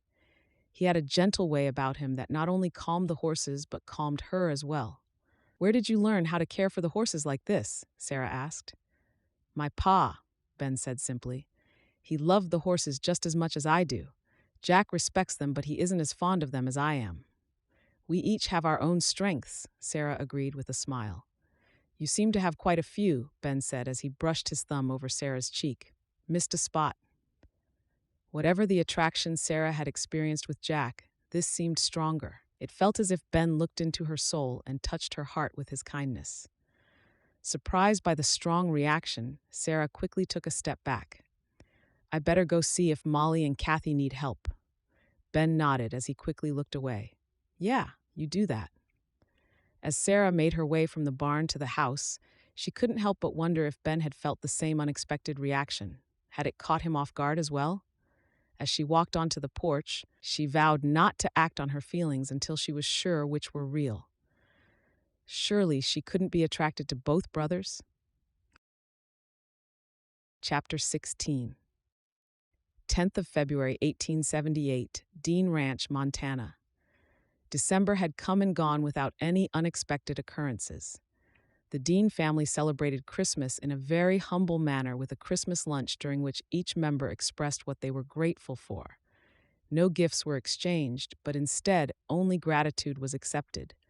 The snow had fallen thicker on the ground, the weather becoming cooler with every passing month. In December, Sarah hadn't understood why they had to bring the cattle down from the north fields, but now, with the thick layer of snow on the ground, she understood it perfectly. Especially now that the calving season had started. Over the last month, the Dean Ranch had been blessed by the heifers giving birth to their first calves. Some of the older mothers were still expecting and wobbled their way through the snow to find new grazing pastures daily. Although Ben, Jack, and Sarah weren't driving cattle from pasture to pasture, they rode out every day to check on the herd. Just like Sarah had begun to count the cattle when she rode out in the beginning, she now counted the calves as they arrived in their own time. By her calculations, the herd should have grown by at least 50 calves by the middle of February, and yet Sarah couldn't help but wonder why the herd didn't seem bigger as they stood watching them grazing in the field below. With Jack on her left and Ben on her right, Sarah voiced her concerns. Do you think some of the herd is grazing somewhere else? According to my count, we're missing at least 20 head of cattle. Jack scoffed. What are you? The cattle counter? Ben shrugged. Some days the herd grazes together, some days they wander off. Might have a cow or two and calf somewhere, or might be the wolves are picking them off now that winter is drawing to an end. But surely if the wolves got some of them, we would have come across carcasses? Sarah asked with a frown. Sarah, don't get me wrong, Jack said firmly. We appreciate all your help, but we know about cattle and we keep track of the herd. They'll all be here in a couple of days. He flicked his reins and rode off at a gallop. Sarah turned to Ben with a confused look. Did I offend him? I didn't mean to. I was just wondering about the cattle. Ben shook his head. When it comes to cattle, Jack is always offended. He never could accept that he wasn't the oldest. In his mind, he should have taken over the ranch when Pa passed. Now that he is the oldest, he doesn't like to be questioned, not even by me. Sarah shrugged with a sigh. That's a shame because wouldn't it be better to have 3 people keeping count rather than just one? Ben nodded in agreement. Of course it's better, but Jack is probably right. There might be a few cows calving, and we might have lost a few to the wolves. We'll only take an accurate count when we bring them down to the barn for branding in the spring. Until then, you say your prayers and hope they're all there. Sarah didn't grow up on a ranch and didn't know everything about the ranch. She didn't want to question the Dean brothers, but as she and Ben rode back to the ranch, she couldn't help but wonder about Jack's defensive and his rude reaction to her question. Wasn't it better to keep a full head count at all times rather than just waiting and seeing what spring might bring? As they reached the last hill before they descended to the homestead, Ben called out to her with a daring look. Race you to the barn? Sarah laughed because he did this frequently, but Ben always won. Today, for the first time, Sarah didn't want to lose and felt as if she had enough in her to win.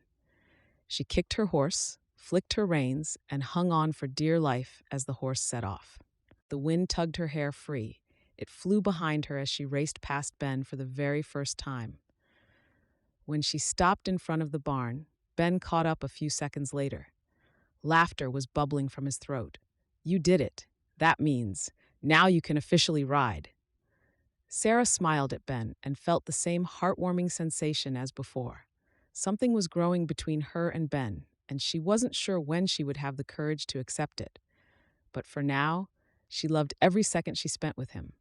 She loved feeling her heart swell in her chest with hope, knowing that perhaps she might find love in Montana after all. Chapter 17, 27th of February, 1878, Dean Ranch, Montana. Sarah stopped the wagon in front of the mercantile store and turned to Molly with a smile. Would you mind going in alone? I'd like to head over to the feed store so we can be back on the ranch by nightfall. Molly laughed and shook her head. Look at you, city girl, riding a wagon, using slang, and wanting to go to the feed store instead of shopping with me. We've turned you into a homesteader, and looks to me like we'll turn you into a cowgirl yet. Sarah chuckled and shook her head. A cowgirl? I doubt that very much. She feigned a perfect Boston accent for Molly's benefit. I'll be back in about an hour. I'll be waiting, Molly assured her as she climbed out of the wagon. For a moment, Sarah took the opportunity to take in the sights and sounds of the small town. It was so different from the busy streets of Boston that she had been used to.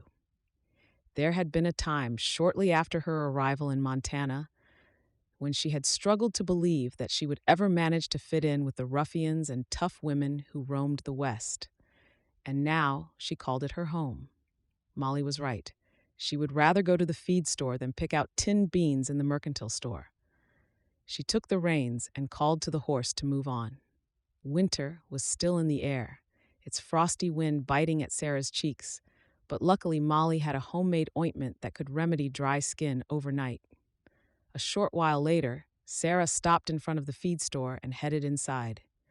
They didn't need much, but with the grazing becoming scarce at this time of year, they bought some feed in to help the cattle get through. Pete, the feed store owner, recognized her as she stepped inside. Sarah, how you doing? How are things looking over at the Dean Ranch?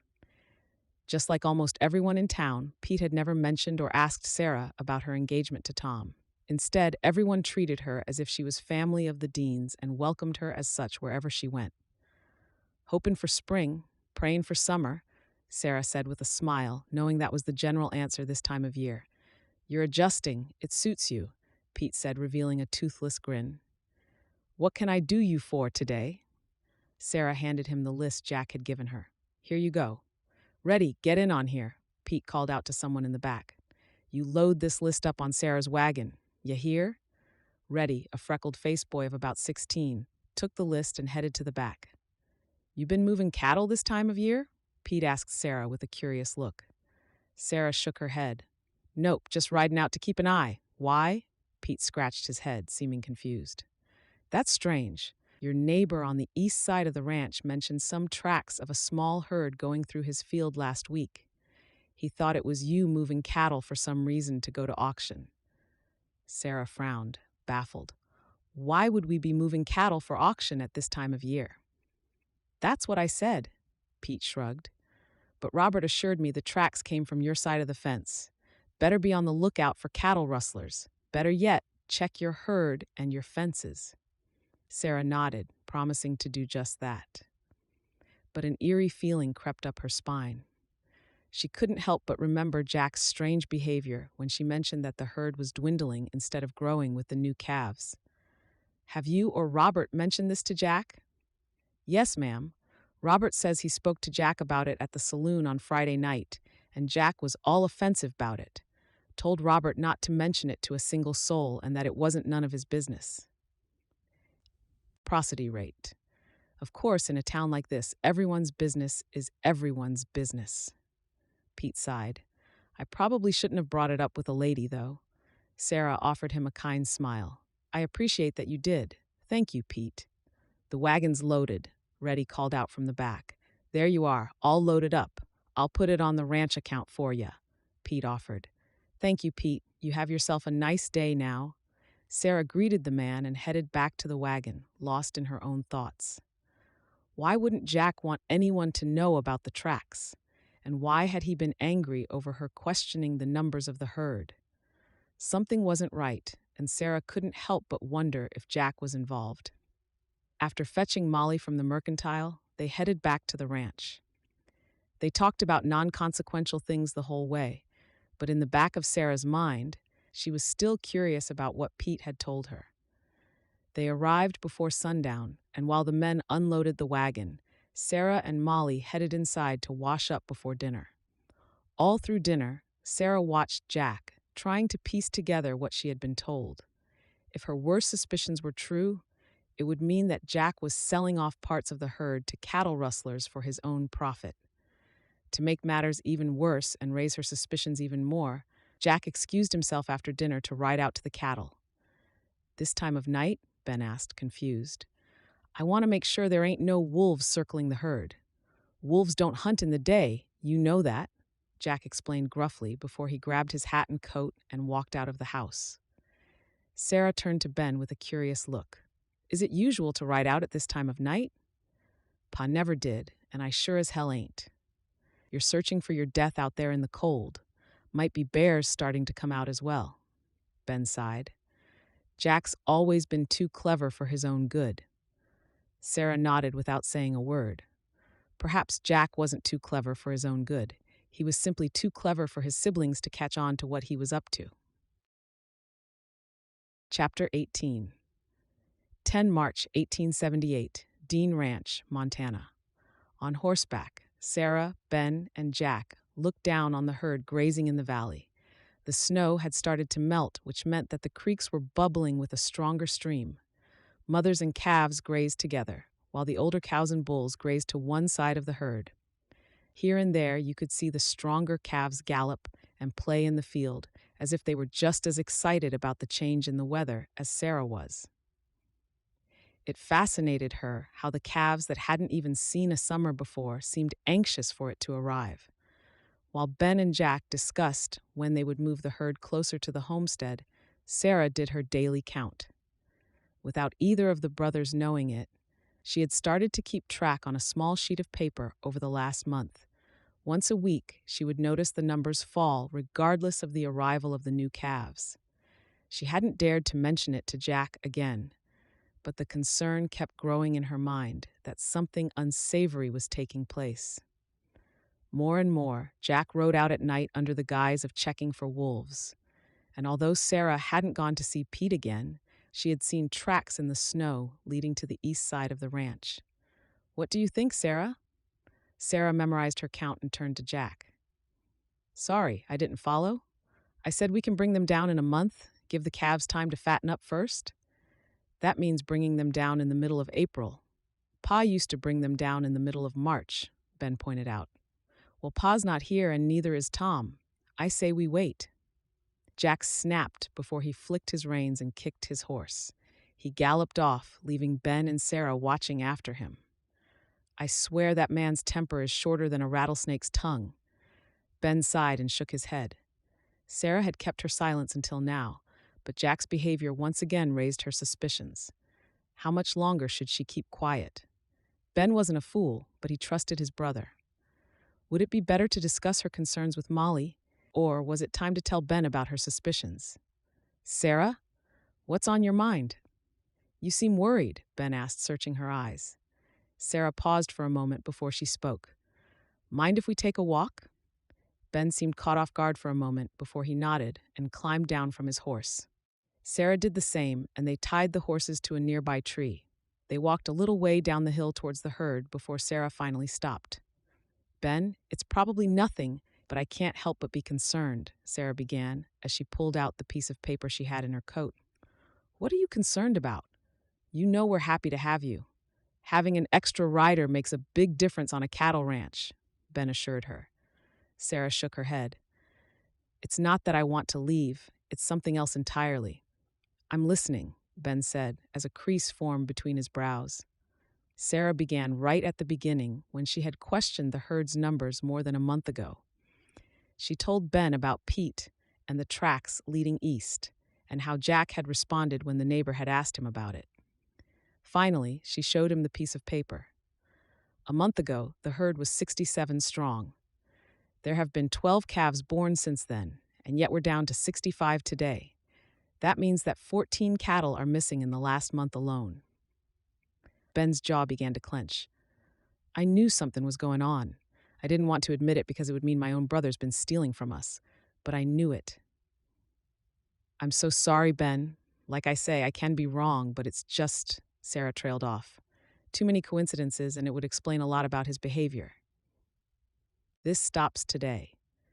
Ben turned and stomped back to the horses. Sarah rushed after him. "Just talk to him. All right, don't accuse him of anything." "I'll accuse him all right. If Tom were here, he would have kicked him off the ranch.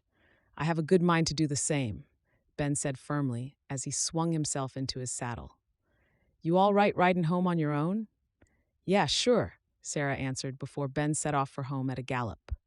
Not wanting to witness the confrontation between the siblings, Sarah took her time to ride back to the homestead. She stopped for water, allowed her horse to graze for a while, and finally headed back. When she arrived, there was no sign of Ben or Jack.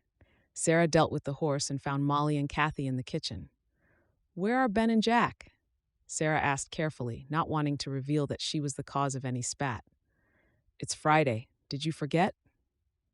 "Jack headed to the saloon and Ben headed the same way," Molly explained. Cathy clapped her hands. "I love Fridays. It's always nice to be just us girls for a change." Sarah smiled, but that eerie feeling was crawling up her spine again. "Well, let's hope they behave," Molly laughed. "Have you met my brothers?" Chapter 19. Molly, hurry, Ben's hurt. Sarah woke up at the sound of Jack's voice in the middle of the night. She sat up in bed and listened again, wondering if she had dreamed it. "Molly, help me get him inside," Jack cried out again. Sarah didn't hesitate. She grabbed her robe and almost slammed into Molly as they both rushed toward the sound of Jack's voice. "What happened?" Molly asked as they rushed towards the horses. Ben was draped over his horse like a sack of potatoes. "I don't know. He said he was heading home 2 hours ago. I found him like this on the side of the road," Jack explained as began to pull Ben down from the horse. Sarah and Molly gasped at the sight of Ben's bloodied face.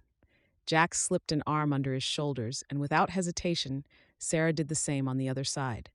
Ben was unconscious, breathing, but unconscious. They dragged him up the porch steps, simply because Sarah wasn't strong enough to bear his weight. His room. Get him into bed, and I'll start boiling water, Molly called out. Cathy, I need you, Molly called into the hallway.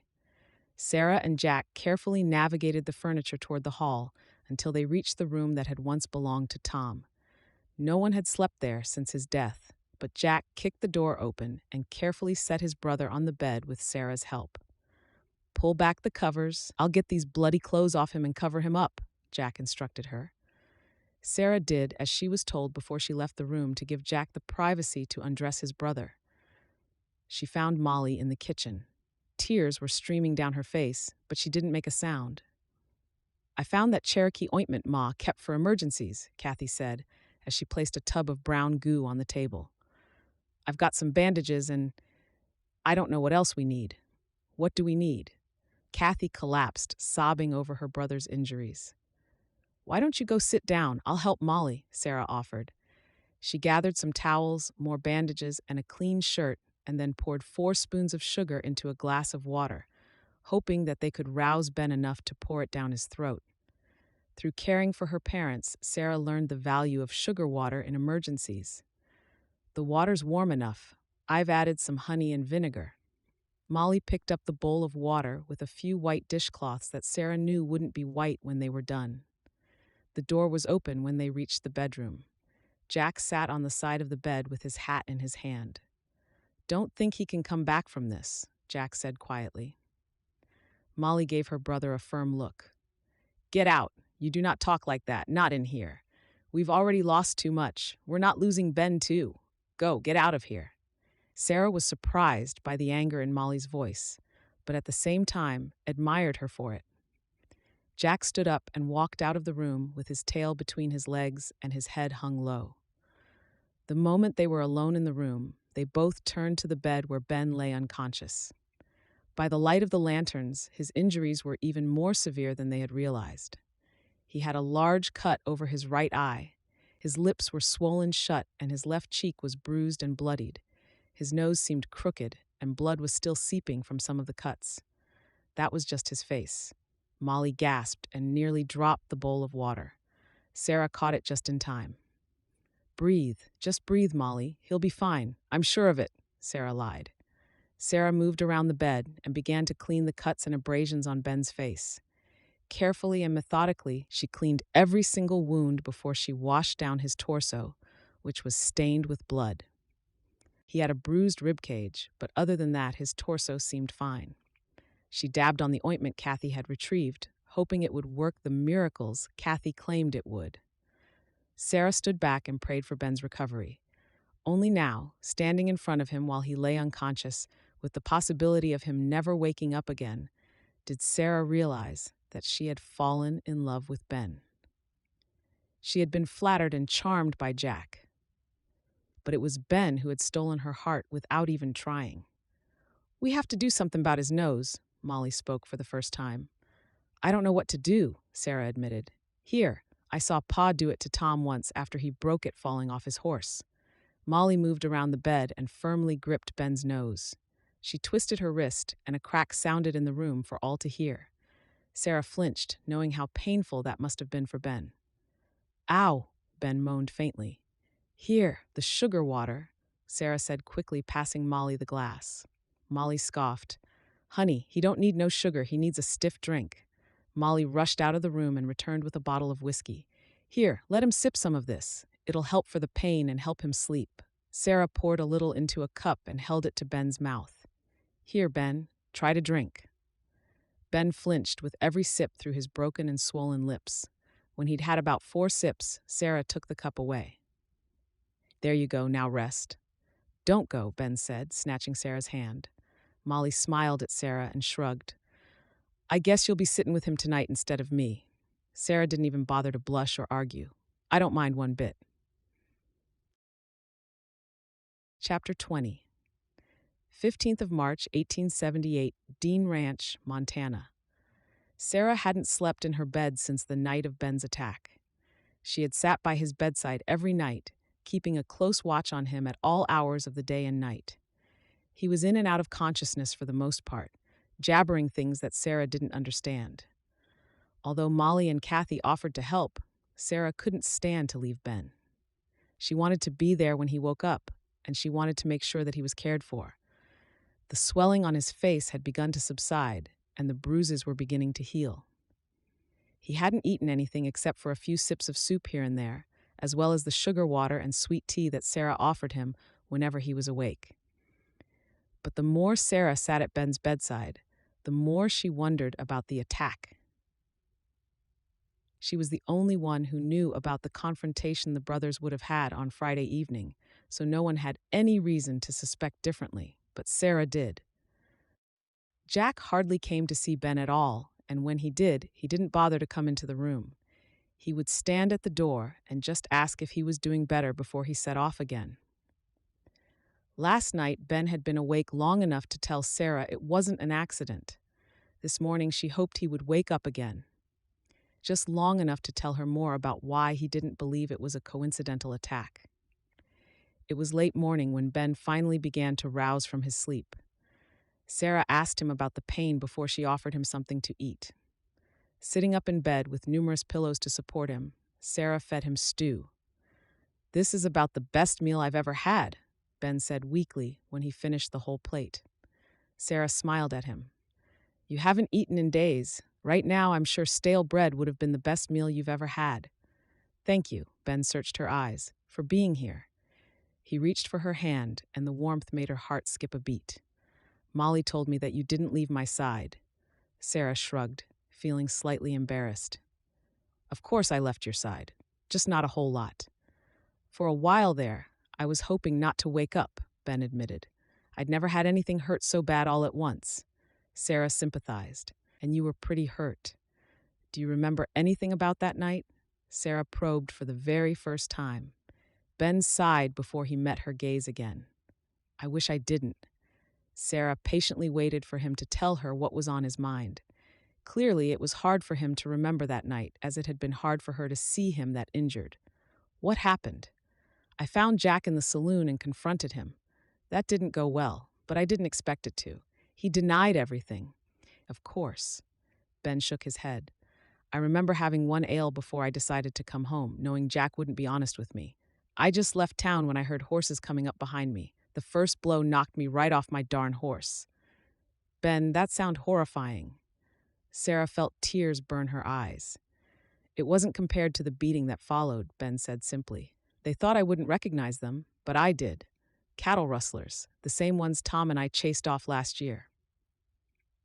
Sarah waited, not wanting to infer anything before Ben said it outright. "When they thought I was done for, laying there on the dirt covered in my own blood, gasping for breath, they thought I didn't hear them, but I did." Ben's voice turned cold with pent-up anger. "They said now that I'm gone, Jack could finally take the herd like he'd been wanting to do all along." "Ben, no," Sarah exclaimed. "You think Jack sent them? I know he did. Why else did he wait what seemed like forever to come along and find me?" "He hoped I'd be dead," Ben growled. Sarah felt a cold chill run down her spine. "You really believe Jack had them do this to you? That he would have you killed over the cattle?" "Without me, it's all his," Ben said simply. Sarah didn't know how to respond. She had suspected Jack of rustling cattle from the family. She hadn't thought he would go to such drastic lengths. "I'm so sorry, Ben." "Don't be sorry, be vigilant," Ben warned her. "As soon as I'm better, I'm going to deal with Jack. But for now, we both have to pretend that he is the kind and caring brother that he pretends to be." Sarah nodded, not sure how she would ever be able to look Jack in the eye ever again. Chapter 21. 27th of March, 1878. Dean Ranch, Montana. Cathy and Molly had gone to visit a friend in town who had just had a baby the day before, leaving Ben, Jack, and Sarah alone on the ranch. As usual, Jack rode out at first light to check on the herd. Ben and Sarah did everything as they had planned over the last few days and waited for Jack on the porch when he returned for lunch. "Good to see you back on your feet." Jack smiled as he walked up the porch. Ben grinned, but Sarah could see the steel behind his eyes. I'm feeling much better, thanks. You had us scared there for a while. When I found you on the side of the road, I thought you were going to grace the bone orchard. Jack chuckled. Ben didn't. It seems I'm tougher than you thought. Ben's voice was frosty. Mind if we talk? Sure, what about? Jack took a seat and hung his hat over his knee. You stayin'? He asked Sarah. Sarah was about to leave when Ben reached for her hand. She's stayin' since she's probably the only reason I'm still alive, no thanks to you. What? You expected me to sit and hold your hand. Who was going to watch the ranch? Jack demanded gruffly. You mean who was going to rustle our cattle? Ben accused him up front. Don't even try to deny it. I've kept track of the herd, and so has Sarah. We're missing a total of 22 cattle, which I know you drove over the east fence, where you met up with your rustler friends. What are you talking about? Jack asked, pretending to be confused. I know, Jack. No need trying to deny it.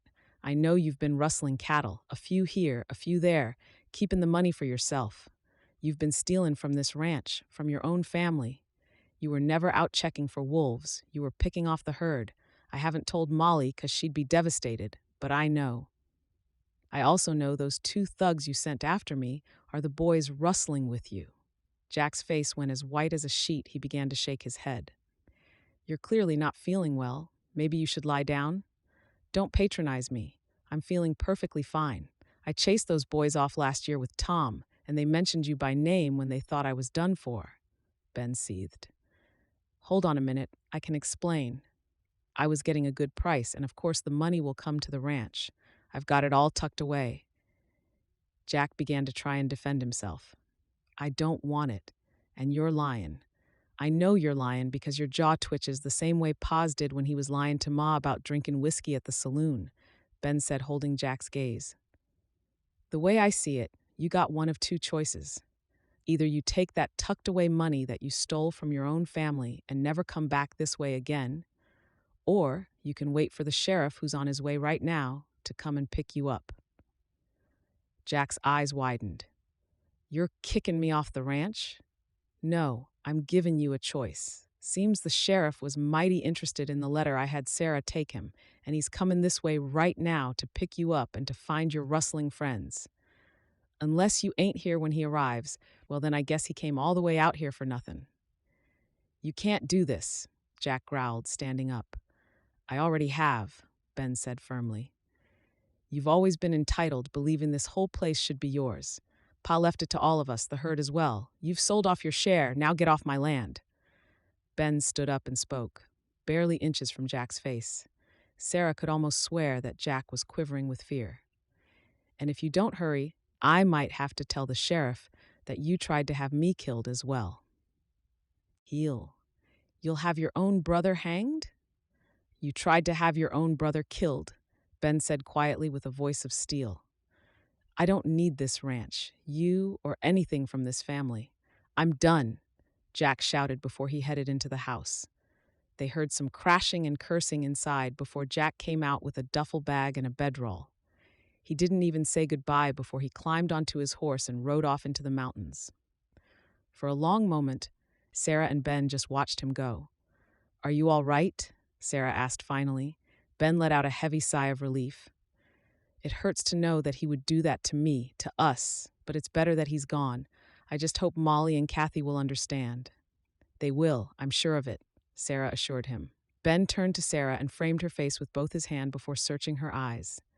Thank you for staying. I've come to depend on you, on your support. Sarah leaned into his hand, feeling her heart swell with affection. I've come to depend on you as well. I'm glad those rustlers didn't succeed in their task. Now that the trouble is done, we can start looking towards the future. Ben smiled. When is the sheriff coming? He ain't. I was bluffing, but it worked, Ben said with a heavy sigh. I couldn't stand the thought of having my brother hanged, but I knew he couldn't stick around here no more. You're a good man, Ben, Sarah said with a comforting smile. You make me want to be an even better one. Ben reached for her hand, and in that moment Sarah knew that her future was with Ben. Chapter 22.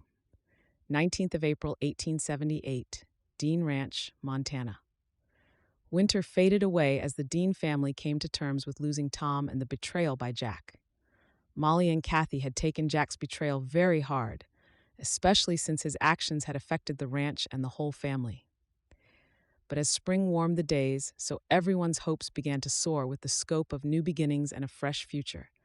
Together, Sarah and Ben had brought the herd into the homestead and were pleased with the final count. With the help of neighboring ranchers, the new calves were branded and the steers castrated. The first cattle drive would take place in a little more than a month, and everyone was excited about the income it would mean for the ranch. Molly was being courted by a gentleman who had recently moved to town and opened a barber shop, and Cathy was taking care of the home as always. With everyone finding their stride once more, it was as if the dust had settled after the loss and betrayal that had come during the previous year. For Sarah, things were certainly looking up. When she had learned of Tom's passing, she hadn't once imagined that she would fall in love with one of his brothers. But when she had finally opened her heart to the feelings she had for Ben, they only grew. Through caring for Ben, Sarah had found herself falling deeper and deeper in love with him.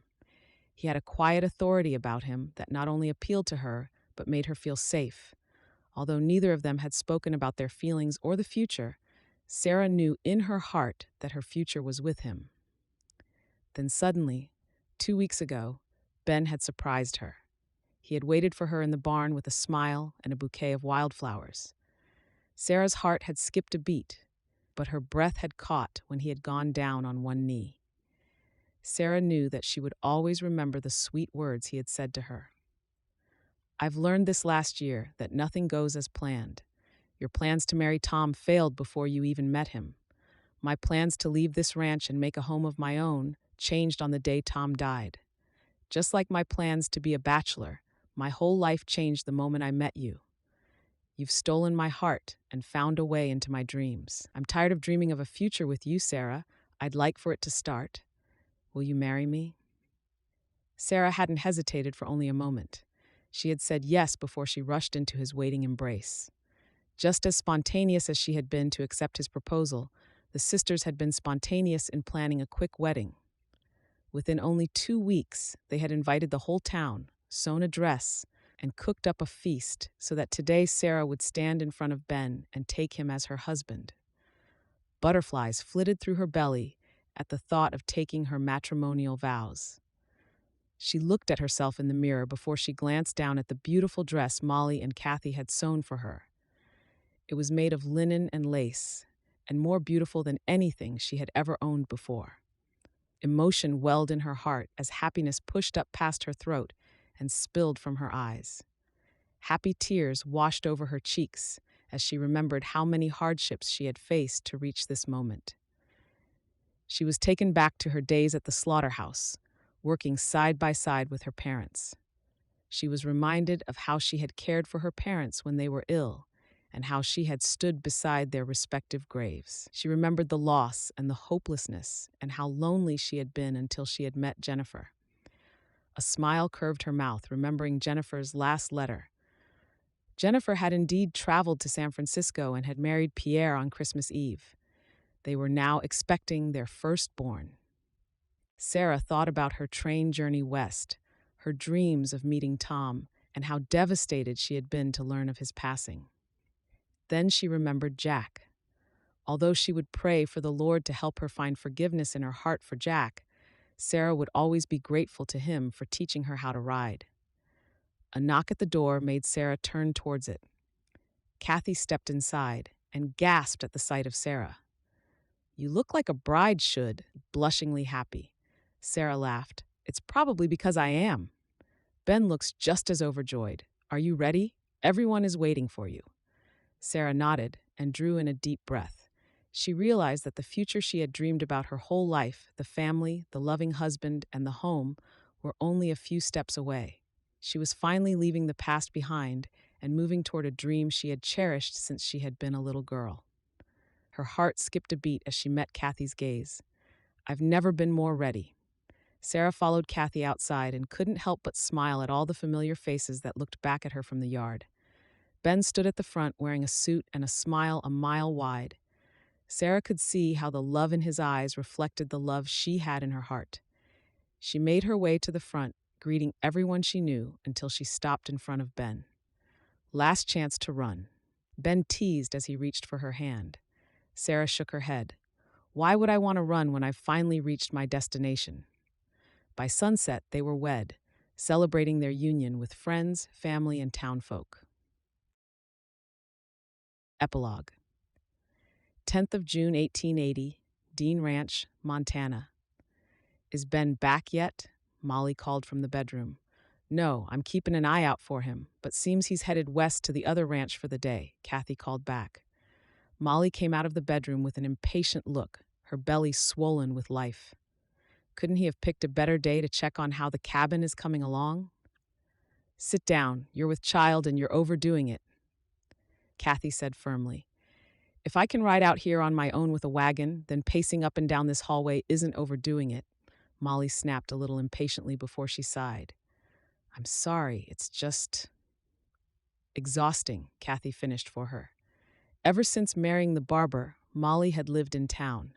She still came out to the ranch on most days, and there was talk of her and the barber moving to the ranch before the baby arrived.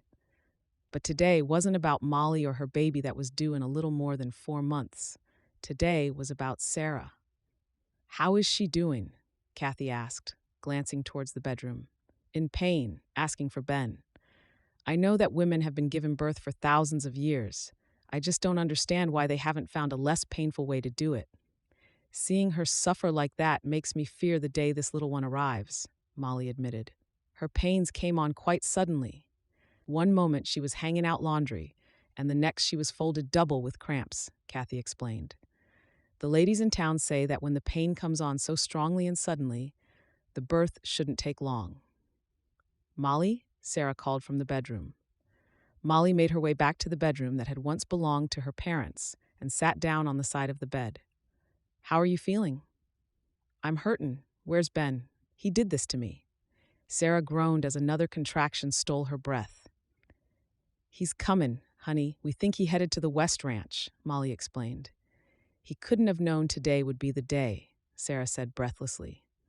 Come on, tell me about the West Ranch. That will take your mind off things, Molly encouraged. Soon after the wedding, Sarah and Ben applied for a land grant for the land west of Dean Ranch. After 6 months of waiting, they finally received their tentative grant. Now they had 5 years to prove that they had turned it into a homestead before the claim would be finalized. Ben says the cabin is coming along nicely. We ought to be able to move in by August. The barn's half done, but at least they have already dug a well. Sarah spoke, trying to imagine what the West Ranch looked like now. The last time she had been there, they had just begun working on the cabin. Are you excited about moving out there? Molly asked, trying to distract her. Yes, and no. I'm excited about the new cabin, the new land, and all the possibilities, but I'm not excited to leave this home. You and Cathy, this place, it means a lot to me. And you're always welcome here. It will always be your home. Perhaps in time I can move there and you and Tom could move back this way. It's too far from town. Sarah groaned through another contraction. Your husband can't travel all that way every day. Molly nodded and turned to the window. Is it Ben? Is he back? Molly nodded. Yes, I'll go fetch him. Sarah lay back, trying to focus on her breathing as the pain racked her body. She had known it would be painful. She just hadn't realized how painful it would be. She closed her eyes and waited until she heard the thud of Ben's footsteps entering the room. The baby, it's comin'? Ben asked with a big smile. Sarah managed to return his smile. He's on his way. Heonacity. You think it's a boy? Ben asked hopefully. Well, if it's a girl, she's got a kick stronger than a bucking horse. Sarah laughed but winced when another contraction came. For the next 2 hours, Ben sat by her side. He distracted her, soothed her, and encouraged her as she fought her way through the pain. When it was finally time, Molly and Cathy shunned him from the room and took over. And just like all the mothers had told her, all the pain was forgotten the moment Sarah held her son in her arms. There was more love in her heart than she had ever imagined possible, more emotions washing over her than anyone could have prepared her for. When Ben returned to the room, he kneeled in front of the bed and reached for his son's hand. "He's beautiful. He's ours," Sarah said simply. There was no doubt in her heart that Ben would make a wonderful father, just as he made a great husband. She sniffed away the happy tears and met his gaze. "I thought we could name him Tom." Ben's eyes widened before they softened with emotion. "That's fittin'. Seeing as you wouldn't be here if my brother hadn't convinced you to come to Montana, we'll name him Tom." Ben brushed a kiss over Sarah's forehead before he did the same with his newborn son. Sarah might have once felt as if she didn't have a future, as if she'd rather have the cold steal the breath from her than spend another night under a bridge. But with her son in her arms and her husband by her side, she knew that everything happened for a reason. And that reason was to spend the rest of her life with Ben, growing their family and their legacy in the West.